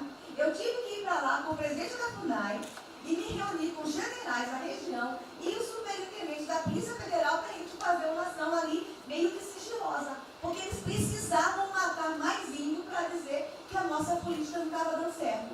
Então, o que a gente estava fazendo estava dando certo. O que nós estamos fazendo está dando certo. Então, aqui, general, todo o nosso trabalho que envolve políticas de valores precisa estar aqui no Pró-Brasil. E aí, presidente, só para encerrar, eu quero dizer para o senhor que a sua angústia tem razão de ser. Nunca houve tanta violação de direitos no Brasil como neste período. Direitos fundamentais foram violados. No nosso Disque 100 tem mais de 5.000 registros, ministros, de violação de direitos humanos. Mas o senhor tem uma ministra de direitos humanos e uma equipe muito corajosa. São mais de 5.000 procedimentos e ações que estão sendo construídos. Governadores e prefeitos responderão ao processo. Idosos estão sendo algemados e jogados dentro de camburões no Brasil. Mulheres sendo jogadas no chão e sendo algemadas por não terem feito nada. Nós estamos vendo padres sendo multados em R$90.000 porque estavam indo da igreja com 2 fiéis. A maior violação de direitos humanos da história do Brasil nos últimos 30 anos está acontecendo neste momento. Mas nós estamos tomando providências, a pandemia vai passar, mas governadores e prefeitos responderão reunião de governadores e prefeitos. E nós estamos subindo o tom. E discursos estão chegando. Nosso ministério vai começar a pegar pesado com governadores e prefeitos. Nunca vimos o que está acontecendo hoje. Se eles falavam que nós éramos violadores de direitos, eles estão. Inclusive, o governador Wellington agora, ontem, determinou que a polícia poderá entrar nas casas. Vocês não imaginam o que ele vai fazer. Poderá entrar assinou. A polícia poderá entrar na casa sem mandato. Então, assim, as maiores violações estão acontecendo nesses dias. Então, nós estamos fazendo enfrentamento, mais de 5 procedimentos. O nosso Ministério já tomou iniciativa e nós estamos subindo, inclusive, a prisão de alguns governadores. Então, está aí algumas respostas. Valores. Por favor. Valores. Posso falar? Pode falar. Vamos ver mais. Houve aqui uma apresentação, uma representação do ministro Paulo Guedes, que a senhora vai receber mais dinheiro. Obrigada. Ministro Marcelo, obrigado, vou ser bem breve também. Primeiro, parabenizar o ministro Braga Neto pelo... Eu queria só deixar uma coisa seguinte, eu fico bem, cara. Não é trabalho meu, é trabalho da equipe, eu roubei ideia de um tanto de gente, eu roubei ideia aqui, ali, eu roubei ideia, tá? Eu aproveitei a ideia, só coordenei. Um cronograma importante do projeto, obviamente, todos os ministérios, como o Ministério do Turismo também, já estão finalizando até amanhã esse programa de retomada. E, presidente, o turismo, obviamente, ele tem uma importância muito grande para a economia, o Paulo Guedes sabe disso, mais de 8%, ou seja, quase 10% do PIB nacional é turismo. E o presidente falou que vai extinguir o Ministério porque o turismo acabou. Agora precisa do Ministério mais do que nunca, presidente. O turismo ele vinha numa crescente muito importante. O ano de 2019 cresceu 2,6%, enquanto a economia cresceu 1%, gerou 163% a mais de emprego do que o ano de 2018. E, obviamente, no meio dessa pandemia, foi o primeiro a ser impactado de forma brutal. O Rogério Marinho sabe bem disso e nos ajudou muito aí. Quero aproveitar para agradecer o Paulo Guedes, a Marinho também nos ajudou muito nesse processo, de contemplar, ou seja, de ter um plano de ação que viesse evitar o desmonte do setor do turismo, porque grande parte das empresas do turismo passou de um fluxo de caixa de 100 para 0 de um dia para o outro. Então, ações como a suspensão de contrato de trabalho, o ministro Moro também agradeço, teve uma ação fundamental para o setor, que foi uma medida provisória que contemplasse ambas as partes, tanto o consumidor quanto as empresas, através da Senacom, que impediu judicializações em massa, porque aquela pessoa que comprou o ingresso de um show ou um pacote turístico, ela, se fosse para cima das empresas ainda para pedir o reembolso de imediato, isso seria catastrófico, geraria mais desemprego ainda. Essa medida provisória garantiu que as empresas pudessem ter um fôlego, um prazo aí de até 12 meses para fazer esse reembolso. Um terceiro ponto foi a questão dos créditos, que está terminando de ser fechado junto ao BNDES. Agradeço muito aí também o Montesano, a Caixa Econômica também, o Pedro, o ministro Paulo Guedes, que o entrave maior estava na questão das garantias, mas a gente está conseguindo finalizar esse modelo de crédito para contemplar a todos, desde o MEI ao micro, pequeno, médio, o grande empresário no Brasil do setor turístico. O setor, presidente, ficou muito feliz, se sentindo contemplado com todas essas ações medidas por parte do governo federal. O setor do turismo no Brasil fizeram cartas com as principais associações agradecendo a postura do governo federal em relação a isso. Eu quero, presidente, falar um assunto aqui que talvez seja muito polêmico, mas eu acho que é importante esse debate nesse momento. Aí eu falo também para a ministra Damares, que eu sei que é uma pauta muito sensível também a ela, que é a questão, presidente, porque o Ministério do Turismo agora tem que ter um planejamento, um plano de atração de investimentos, que é o que gera emprego, renda, é o que ajuda, obviamente, a economia do Brasil. E para isso, presidente, eu acredito que é um momento propício nesse planejamento da retomada discutir os resorts integrados. não é legalização de jogos, não é bingo, não é caça-níquel, são resorts integrados. Obviamente, presidente, uma pauta precisa de ser construída, ainda mais estou olhando para um cara que veio para mim. A pauta precisa de ser construída com as bancadas da Câmara, tanto a evangélica quanto a católica, mostrando ou desmistificando vários mitos que giram em torno disso. Não sei se o ministro Paulo Guedes concorda. Nós temos a possibilidade de atrair pelo menos 40 bilhões de dólares para o Brasil só de outorgas, de investimentos imediatos para essa pauta. Mas o que precisa ser feito, presidente, é realmente desmistificar a questão de evasão de divisas, de lavagem de dinheiro, de tráfico de drogas, e para isso eu sugeriria que nesse debate pudéssemos contar com o Ministério da Justiça, através da Polícia Federal, o Ministério Público na mesa, a Receita Federal, os órgãos de controle, mas obviamente, presidente, uma pauta que só levaríamos para frente se a gente conseguir pacificar ou nos fazer entender pela bancada evangélica, pela bancada católica, para que não haja uma distorção na comunicação disso. Tem que ser um projeto muito bem feito, que eu acredito que pode ser, nesse processo da retomada, uma grande oportunidade para o Brasil atrair grandes complexos, dos quais apenas 3% são utilizados para os cassinos. E outra, isso não tem impacto diretamente nenhum na família dos trabalhadores brasileiros. Tá diabo. Não, não é bem isso não. Eu vou ter que começar a desmistificar para dar mais, gente. Eu estou vendo isso. Então, presidente, aqui, não estou dizendo que a gente tem que colocar isso como um projeto de governo, obviamente, mas abrir esse debate em torno dos resorts integrados. E para finalizar, presidente, o ministro Nelson, prazer estar aqui com o senhor a primeira vez, a gente fez um projeto muito bem elaborado, né, dentro do comitê de operações, que visa fazer com que os hotéis possam abrigar os profissionais de saúde, e só os profissionais de saúde. A questão do anterior do Ministério, por 2 vezes eu mandei a mensagem, não se manifestou, não se interessou, mas eu acredito que é um projeto que pode, sobretudo, trazer para o governo federal uma boa visibilidade com essa preocupação de quem está na linha de frente de combate, que são os profissionais de saúde. Visando 2 coisas, eu já vou terminar. É, primeiro, melhorar essa logística do profissional de saúde, que sempre tem um hotel próximo ao hospital, aos hospitais, e também a preservação da família desses profissionais, mostrando, obviamente, a sensibilidade do presidente Jair Bolsonaro na preocupação com essas vidas desses profissionais. Obrigado. Parece que é hoje, às 16 horas. Hoje, então, é uma reunião marcada para a gente discutir isso aí. Obrigado. Saúde e turismo. Penúltimo debatedor, ministro Weintraub. Obrigado. Em 3 anos eu... Obrigado. Em 3 anos, através do Onix, eu conheci o presidente.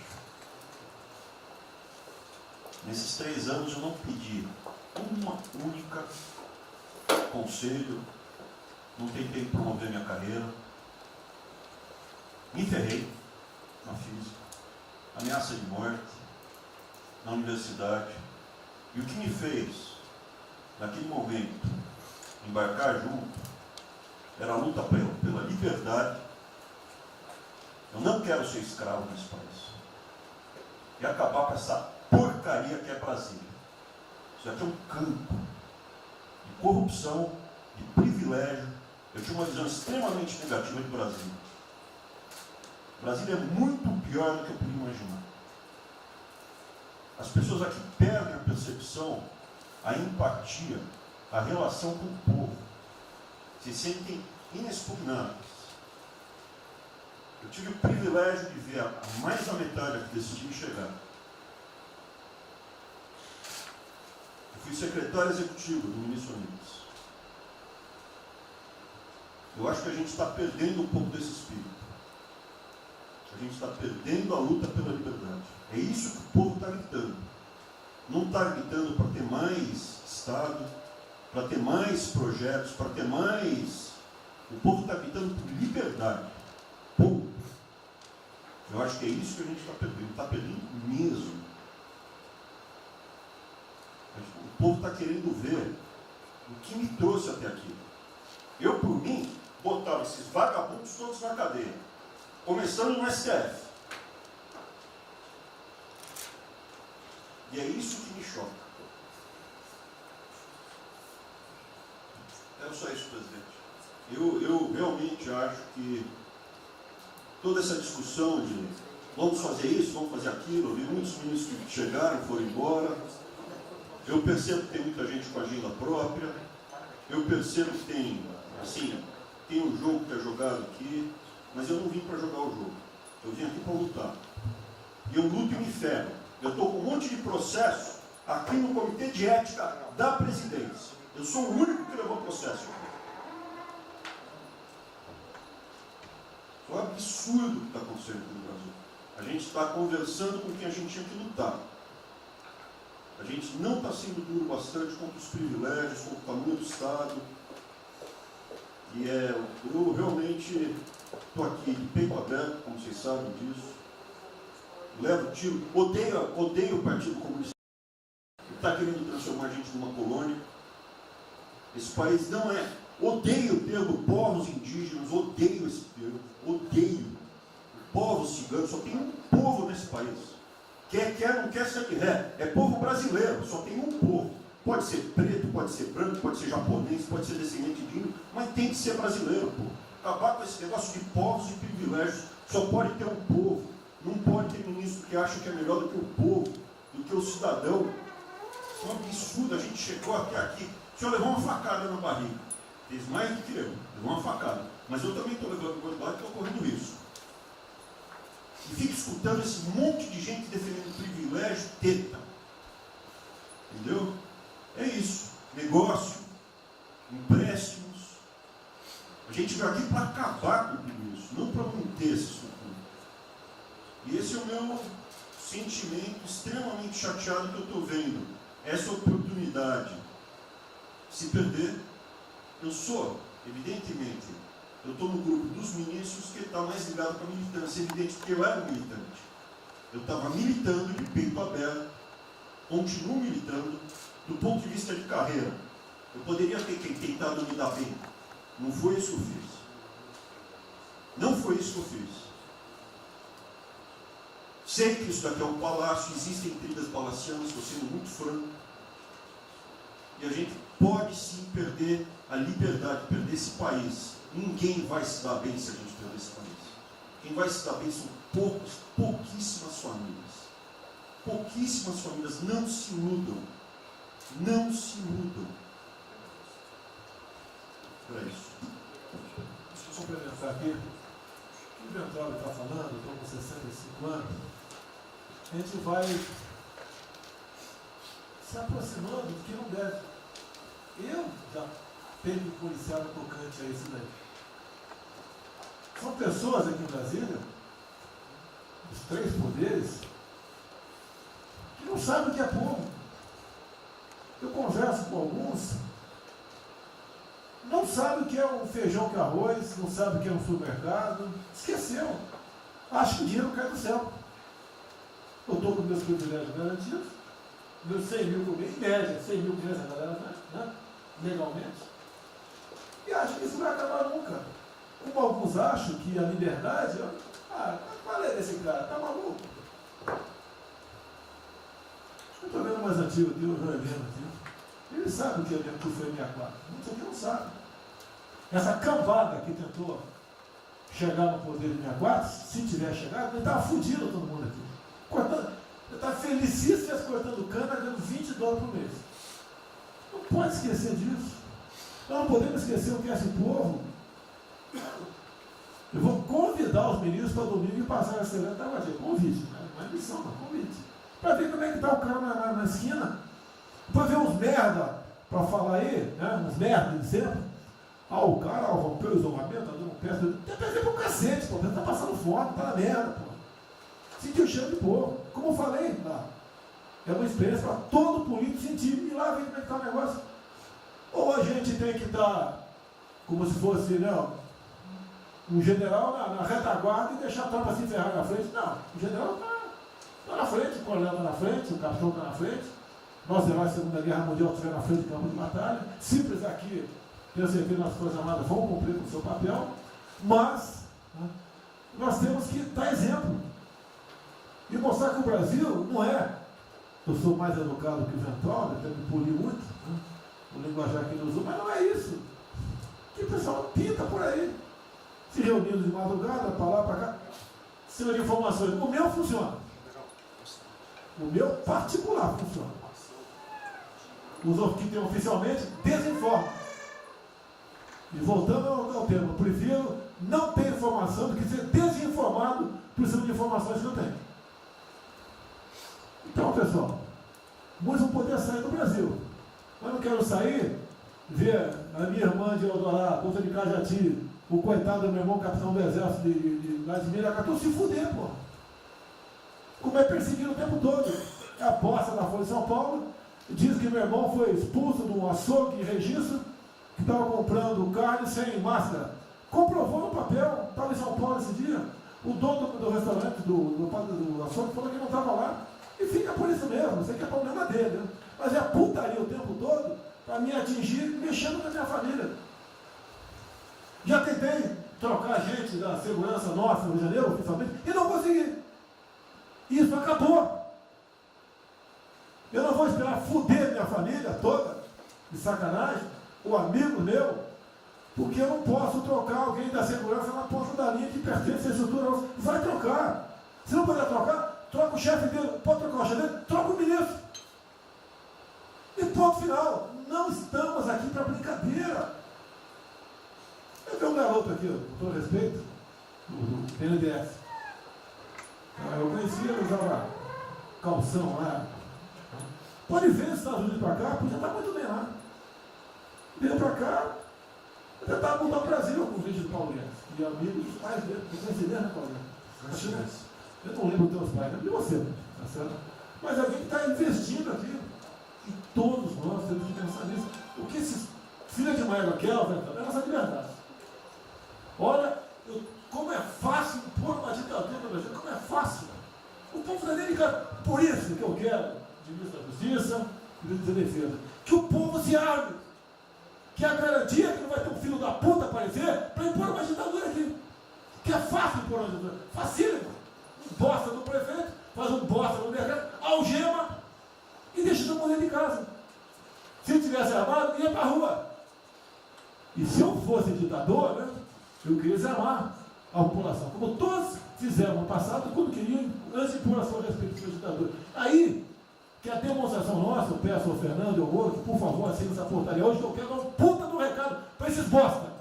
Por que eu estou armando o povo? Porque eu não quero uma ditadura. E não dá para segurar mais. Não dá para segurar mais. Quem não aceitar as minhas bandeiras, Damares, família, Deus, Brasil, armamento, liberdade de expressão, livre mercado, quem não aceitar isso está no governo errado. Espere para 22, né, o seu Álvaro Dias, espere o Alckmin, espere o Haddad, ou talvez o Lula, né? E vai ser feliz com eles, pô. No meu governo está errado. É escancarar a questão do armamento aqui. Eu quero todo mundo armado. Que o povo armado jamais será escravizado. E que cada um faça, exerça o seu papel, se exponha. Aqui eu já falei. Pede o ministério quem for elogiado, pela Folha e pelo Globo. Pelo antagonista. Tá? Então tem certos blogs que só tem notícia boa de ministro, não sei como. O presidente é uma porrada, o ministro é elogiado. A gente vê por aí.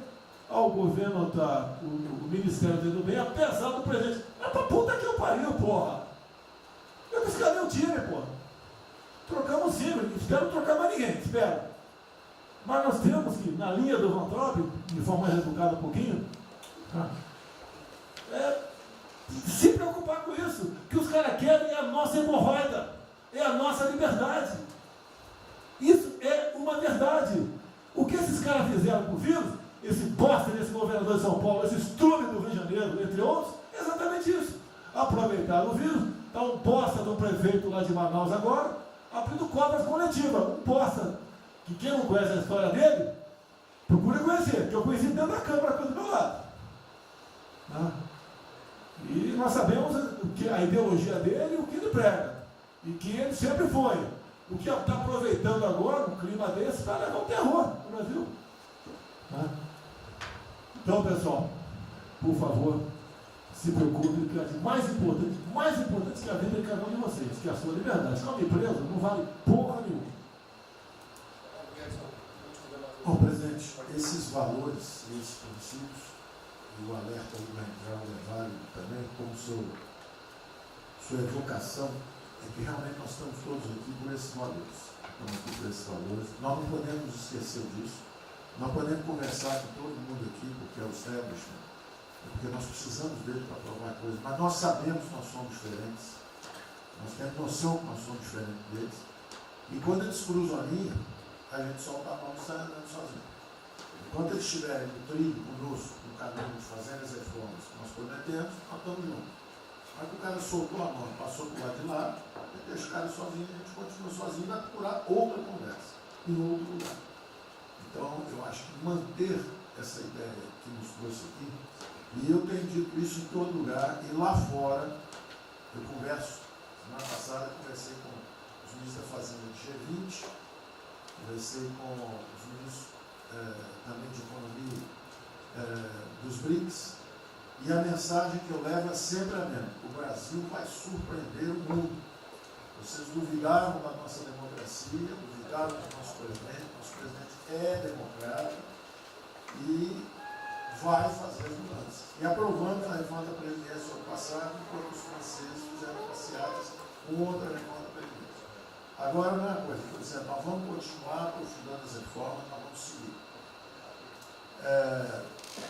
Eu conheço todas as histórias de reconstrução por profissão, obrigado a estudar isso, a reconstrução da Alemanha, na Segunda Guerra, a Primeira Guerra com Chaves, a Segunda Guerra com o Ludwig Erhard, a reconstrução da economia do Chile com os caras de Chicago, o caso da fusão das duas Alemanhas. Eu conheço profundamente, no detalhe, não é de ouvir falar, de ler 8 livros sobre cada reconstrução dessa. Então, eu li James 3 vezes no original antes de eu chegar a Chicago. Então, não tem música, não tem dogma, não tem blá blá blá. Tem estudos sobre todas as ocasiões. E nós demos uma demonstração disso quando nós estávamos indo numa direção norte, com as reformas estruturantes, e de repente, em 3 semanas e meia, nós fomos para o sul. Nós fomos elogiados hoje lá fora, semana passada, todo mundo elogiando, fazendo referência, que o Brasil está à frente de todos os emergentes, e Paris passou ali, só está atrás um pouquinho dos Estados Unidos. Os Estados Unidos está naquele caso, que é um cara que tem a moeda forte, emitiu $1 trilhão para cada problema que eles têm e ninguém reclama. Fizemos vários programas antes dos alemães, vários programas antes dos ingleses, vários programas, de todo tipo. Então, se não existe algo aqui, é dogma. Existe capacidade de trabalho com um grupo extraordinário que eu tenho. Então, nós atacamos em todas as direções. Primeiro, o campus foi lá e reduziu os compulsórios em 200 milhões. Logo depois, nós não tínhamos espaço constitucional, fizemos antecipações de benefícios e diferimento de impostos, porque não tinha espaço constitucional. Logo depois, tivemos espaço pelo Supremo e pelo Congresso. Entramos nas constitucionais, gastamos 300 e poucos bilhões, que não é muito. Tem uma ideia, o último déficit do governo Temer foi 160. Nós gastamos 300. Não gastamos tanto assim, mas atingimos 50 milhões de brasileiros, como diz lá o Pedro. 70 milhões de brasileiros. Lançando essa camada para os mais frágeis, pegamos os idosos, pegamos as empresas, microcrédito, depois de 0 a 360 mil, depois de 360 a 10 milhões. Montamos um comitê de bancos, estamos lá com o Montezano agora fazendo justamente a reestruturação. Não vai ter molezinha para a empresa aérea, para nada disso. É dinheiro que nós vamos botar usando a melhor tecnologia financeira lá de fora. Nós vamos botar dinheiro, vai dar certo, nós vamos ganhar dinheiro. Nós vamos ganhar dinheiro usando recursos públicos para salvar grandes companhias. Agora nós vamos perder dinheiro salvando empresas pequenininhas. Então nós estamos fazendo tudo by the book direitinho. Na conversa com os ministros da Fazenda lá de fora, eu disse que nós estamos com um déficit extraordinariamente alto esse ano, da mesma forma que eles, está todo mundo na mesma direção, só que nós caímos no chão, dá uma confusão, tiro, porrada e bomba, mas nós não perdemos a busca. A gente cai, levanta e sabe para onde nós temos que ir. Nós não vamos perder a busca. Nós sabemos dos valores, sabemos dos princípios, sabemos o que nós estamos defendendo. Estamos defendendo liberdade, liberdade econômica, liberdade política. Nós sabemos o que nós estamos defendendo. E estamos agora, no meio dessa confusão, derrubando a última torre do inimigo. Uma coisa é que nós vamos fazer a reconstrução e a nossa transformação econômica. A outra coisa são as torres do inimigo que a gente tinha que derrubar. Uma era o excesso de gasto com a Previdência, derrubamos assim quebrando. A segunda torre era os juros estão descendo e vão descer mais ainda. O Campos tem o mapa já, estamos descendo. Então, para ter uma ideia, o ano passado, para esse ano, 120 bilhões a menos de juros. Um plano Marshall por ano, sem de juros a menos. Então nós sabemos, e é nessa confusão toda, todo mundo está achando que estão distraídos, abraçaram a gente, enrolaram com a gente, nós já botamos a granada no bolso do inimigo. 2 anos sem aumento de salário. Era a terceira toda que nós tínhamos que derrubar. Nós vamos derrubar agora também. Isso vai nos dar tranquilidade de ir até o final. Não tem jeito de fazer um impeachment se a gente tiver com as contas arrumadas, tudo indica. Não tem jeito, não tem jeito. E o presidente está no ponto futuro. Porque o presidente falou assim, tudo bem, tem a primeira onda que é a da saúde, mas tem a segunda que é da economia. E uma vem agarrada com a outra. Nós estamos ainda tentando sair da primeira, a segunda já está querendo bater.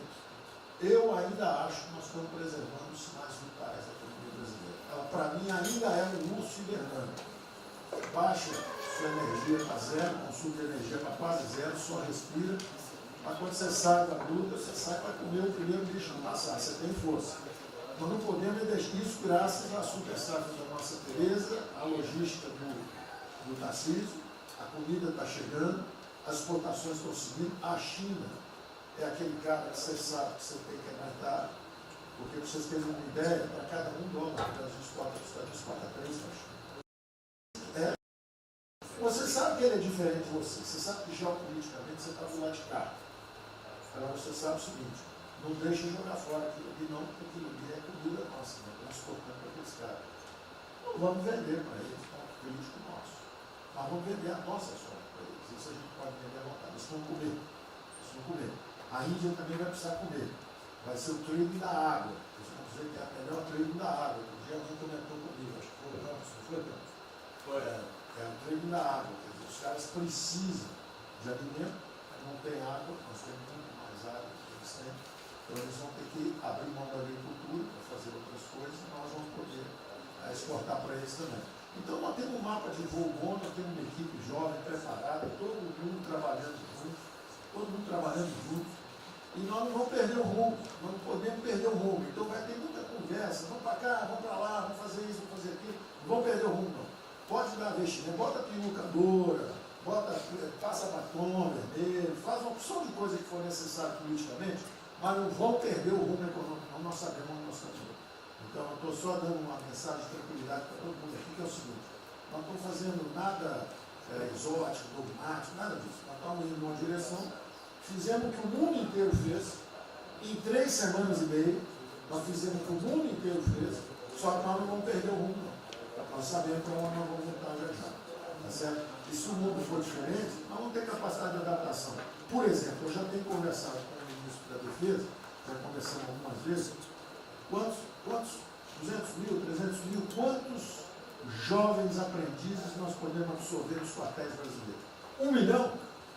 1 milhão a R$200, que é o Bolsa Família, R$300, o cara de manhã faz calistenia, aprende civil, organização social, como é que é o OSPB, organização social e política, né? Faz ginástica, canta o hino, bate continente, de tarde, aprende a ser um cidadão, aprende o cidadão, disciplina, usar o tempo construtivamente, voluntário para fazer estrada, para fazer isso e aquilo.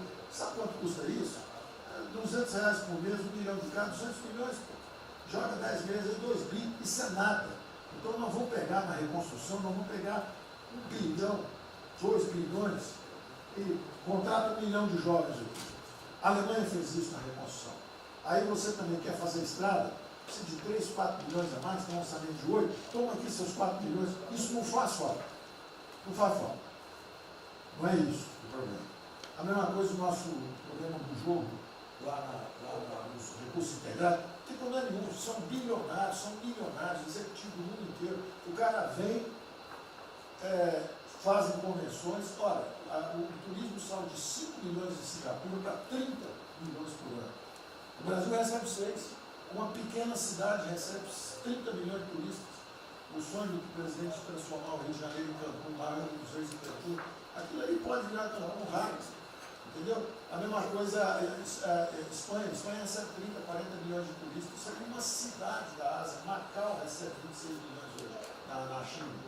Só por causa desse negócio. É um centro de negócio. É só maior de idade. O cara entra, deixa a grana lá, que ele ganhou anteontem, ele deixa aquilo lá, bebe, sai feliz da vida. Ele ali não atrapalha ninguém. Ele não atrapalha ninguém. Deixa cada um se fuder. Deixa o presidente fala de liberdade. Deixa cada um se fuder do jeito que quiser. Principalmente se o cara é maior, vacinado e bilionário. Deixa o cara se fuder. Lá não entra nenhum brasileirinho. Não entra nenhum brasileirinho desprotegido. Se a CGU tiver como controlar a entrada e a saída do dinheiro. Isso, então vamos lá. Se não tiver como lavar dinheiro sujo. Então, só para terminar as observações também finais ali, o Campos falou duas coisas também interessantes. Então, o Campos falou duas coisas interessantes ali. Uma é o seguinte: o estrangeiro para vir para fazer investimento, eu recebi um embaixador, já reportei isso para o presidente, eu recebi um embaixador dos Estados Unidos e ele veio conversar conosco. E a mensagem maior dele era uma só. Assim, olha, nós queremos um bom ambiente de negócio. Nós vamos colocar centenas de bilhões de dólares. O mundo inteiro quer investir no Brasil. Agora nós precisamos de um bom ambiente de negócio. Simplificação de impostos, segurança jurídica, coisa desse tipo. Né? Então, o secretário do Comércio americano, que é o Wilbur Ross, o cara me disse o seguinte: eu só tenho um conselho para vocês. Vamos aderir ao GPA, que é o General Purchasing Agreement, que é o seguinte: é um acordo, nós com a entrada na OECD, nós assinamos esse acordo, e esse acordo diz o seguinte: não pode haver nenhuma compra governamental sem transparência. Acabou.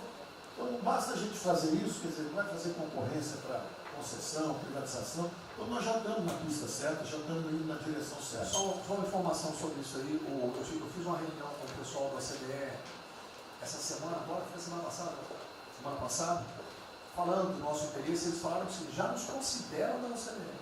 Sim. Tá? Então os ministérios, estou falando isso porque vários ministérios têm uma pauta a cumprir.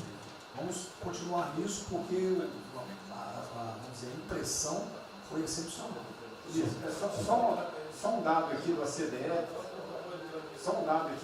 rapidamente do OCDE, não, o embaixador disse isso. O embaixador disse: nós não podemos perder a oportunidade do presidente está tão próximo aqui. Os nossos dois presidentes estão próximos. Nós não podemos perder essa oportunidade. O presidente da OCDE disse que realmente os Estados Unidos, que era, vamos dizer assim, tinha uma certa objeção, agora já está favorável.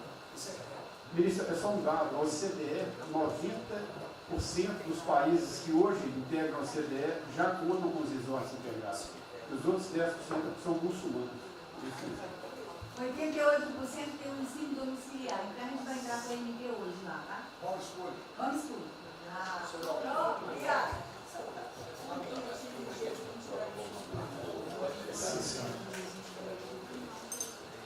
Uma nova ordem para o coronavírus. Muitos países vão colocar regras para ter estoque novamente. Eu acho que não é o nosso caso. Nós temos que ter acesso ao mercado, mas nós precisamos incentivar o trigo. É o único produto que o Brasil não é autossuficiente. O resto, se amanhã quiser fechar, temos 2 milhões. Nós temos 2 milhões, certamente. Mas nós temos 2 milhões de hectares na linha Mato-Piba, prontos, inclusive com a Embrapa, com variedades super produtivas para poder investir lá. Precisa de dinheiro. Uma última coisa: o dinheiro que volta, financiamento. Nós precisamos baixar os custos. A agricultura não aguenta 9% dos Sobre o Brasil não fala nada, não. O Banco do Brasil não está tudo em cobra. O Banco do Brasil não está tudo em cobra, porque não é privado nem público. Então, se for apertar o Rubem, coitado, ele é super liberal. Mas se apertar ele e falar, bota o juro baixo, eu não posso, senão a turma, os privados, meus minoritários, me apertam. Aí você fala assim, bota o juro alto, eu não posso, porque senão o governo me aperta. O Banco do Brasil é um caso pronto de privatização. É um caso pronto, e a gente não está dando espaço. O senhor já notou que o BNDES e a Caixa, que são nossos públicos, a gente faz o que a gente quer. Mas o Brasil não consegue fazer nada, e tem um liberal lá. Então tem que vender essa porra logo.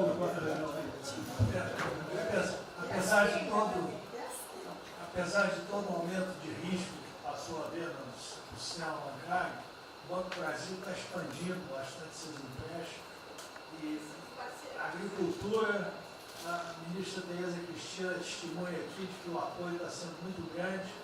E nós estamos numa situação confortável, ministro. Porque, primeiro porque, em termos de liquidez, o público vê o Banco do Brasil como um porto seguro. Então, nós não estamos tendo problemas que outros bancos estão tendo, de preocupação com a liquidez do banco, com a rigidez do banco. E na nossa formação de resultado, as pessoas físicas não têm um papel preponderante dentro do Banco do Brasil. E nós temos a felicidade, nesse momento, de contar com folhas de pagamento de empresas públicas, das Forças Armadas, né, que, em termos relativos, estão numa situação mais segura do cidadão comum, que não participa de empresas públicas. Mas só confesse o seu sonho. Confesse o sonho. Confesse o seu sonho. Em relação à privatização... Só em 23 eu confesso agora. Em relação à privatização, eu acho que fica claro que com o BNDES cuidando do desenvolvimento, com a Caixa cuidando da área social, o Banco do Brasil estaria pronto para um programa de privatização. Né? Mas isso a gente pode fazer. Só se discute, só se fala isso em 23. A gente pode fazer um dia um seminário aí, que possa escrever aí. Porque o Banco do Brasil, no passado, teve muitos privilégios pelo fato de ser público. Né? As folhas de pagamento vinham naturalmente do Banco do Brasil para a Caixa. A administração dos depósitos judiciais eram sempre do Banco do Brasil e da Caixa. Hoje isso tudo é processo de concorrência. Nós temos que pagar muito caro por esses antigos privilégios que não são mais privilégios. E fica só o lado ruim de ser estatal, pesando no Banco do Brasil. Porque a gente não tem a mesma facilidade de contratação, a gente não tem a mesma facilidade de demissão de maus funcionários, e vai por diante. Quer dizer, tudo tem que se submeter ao governo, ao Tribunal de Contas cavando tudo. Né? O Tribunal de Contas, hoje em dia, é uma usina de terror. Se a gente faz alguma coisa, está arriscado ir para a cadeia. Se não faz, é processado por inação. Você não tomou as providências que tinha que ter tomado. Virou um terror isso. Se ficar o bicho quebra, se correr o bicho come. Agora, eu queria fazer uma observação rápida sobre a área de medicina. Eu acompanho os números diariamente. Eu vejo que os óbitos, eles chegaram diários, passaram de 200 durante alguns dias, 4, 5 dias, mais de 200 pessoas sendo mortas. De uns 4, 5 dias para cá, esses óbitos caíram bastante, já não chegam mais na casa dos 200. A minha sensação, de quem não é especialista no negócio, mas que observa os números, é que o tal do pico, o tal famoso pico, que gerava tantas preocupações, a minha sensação é que esse pico já passou. Né? Agora... É que o senhor não viu o número que nós mostramos assim agora, mas isso é outra história. Senhores, sem querer cortar, muito obrigado a todos, porque senão não teria.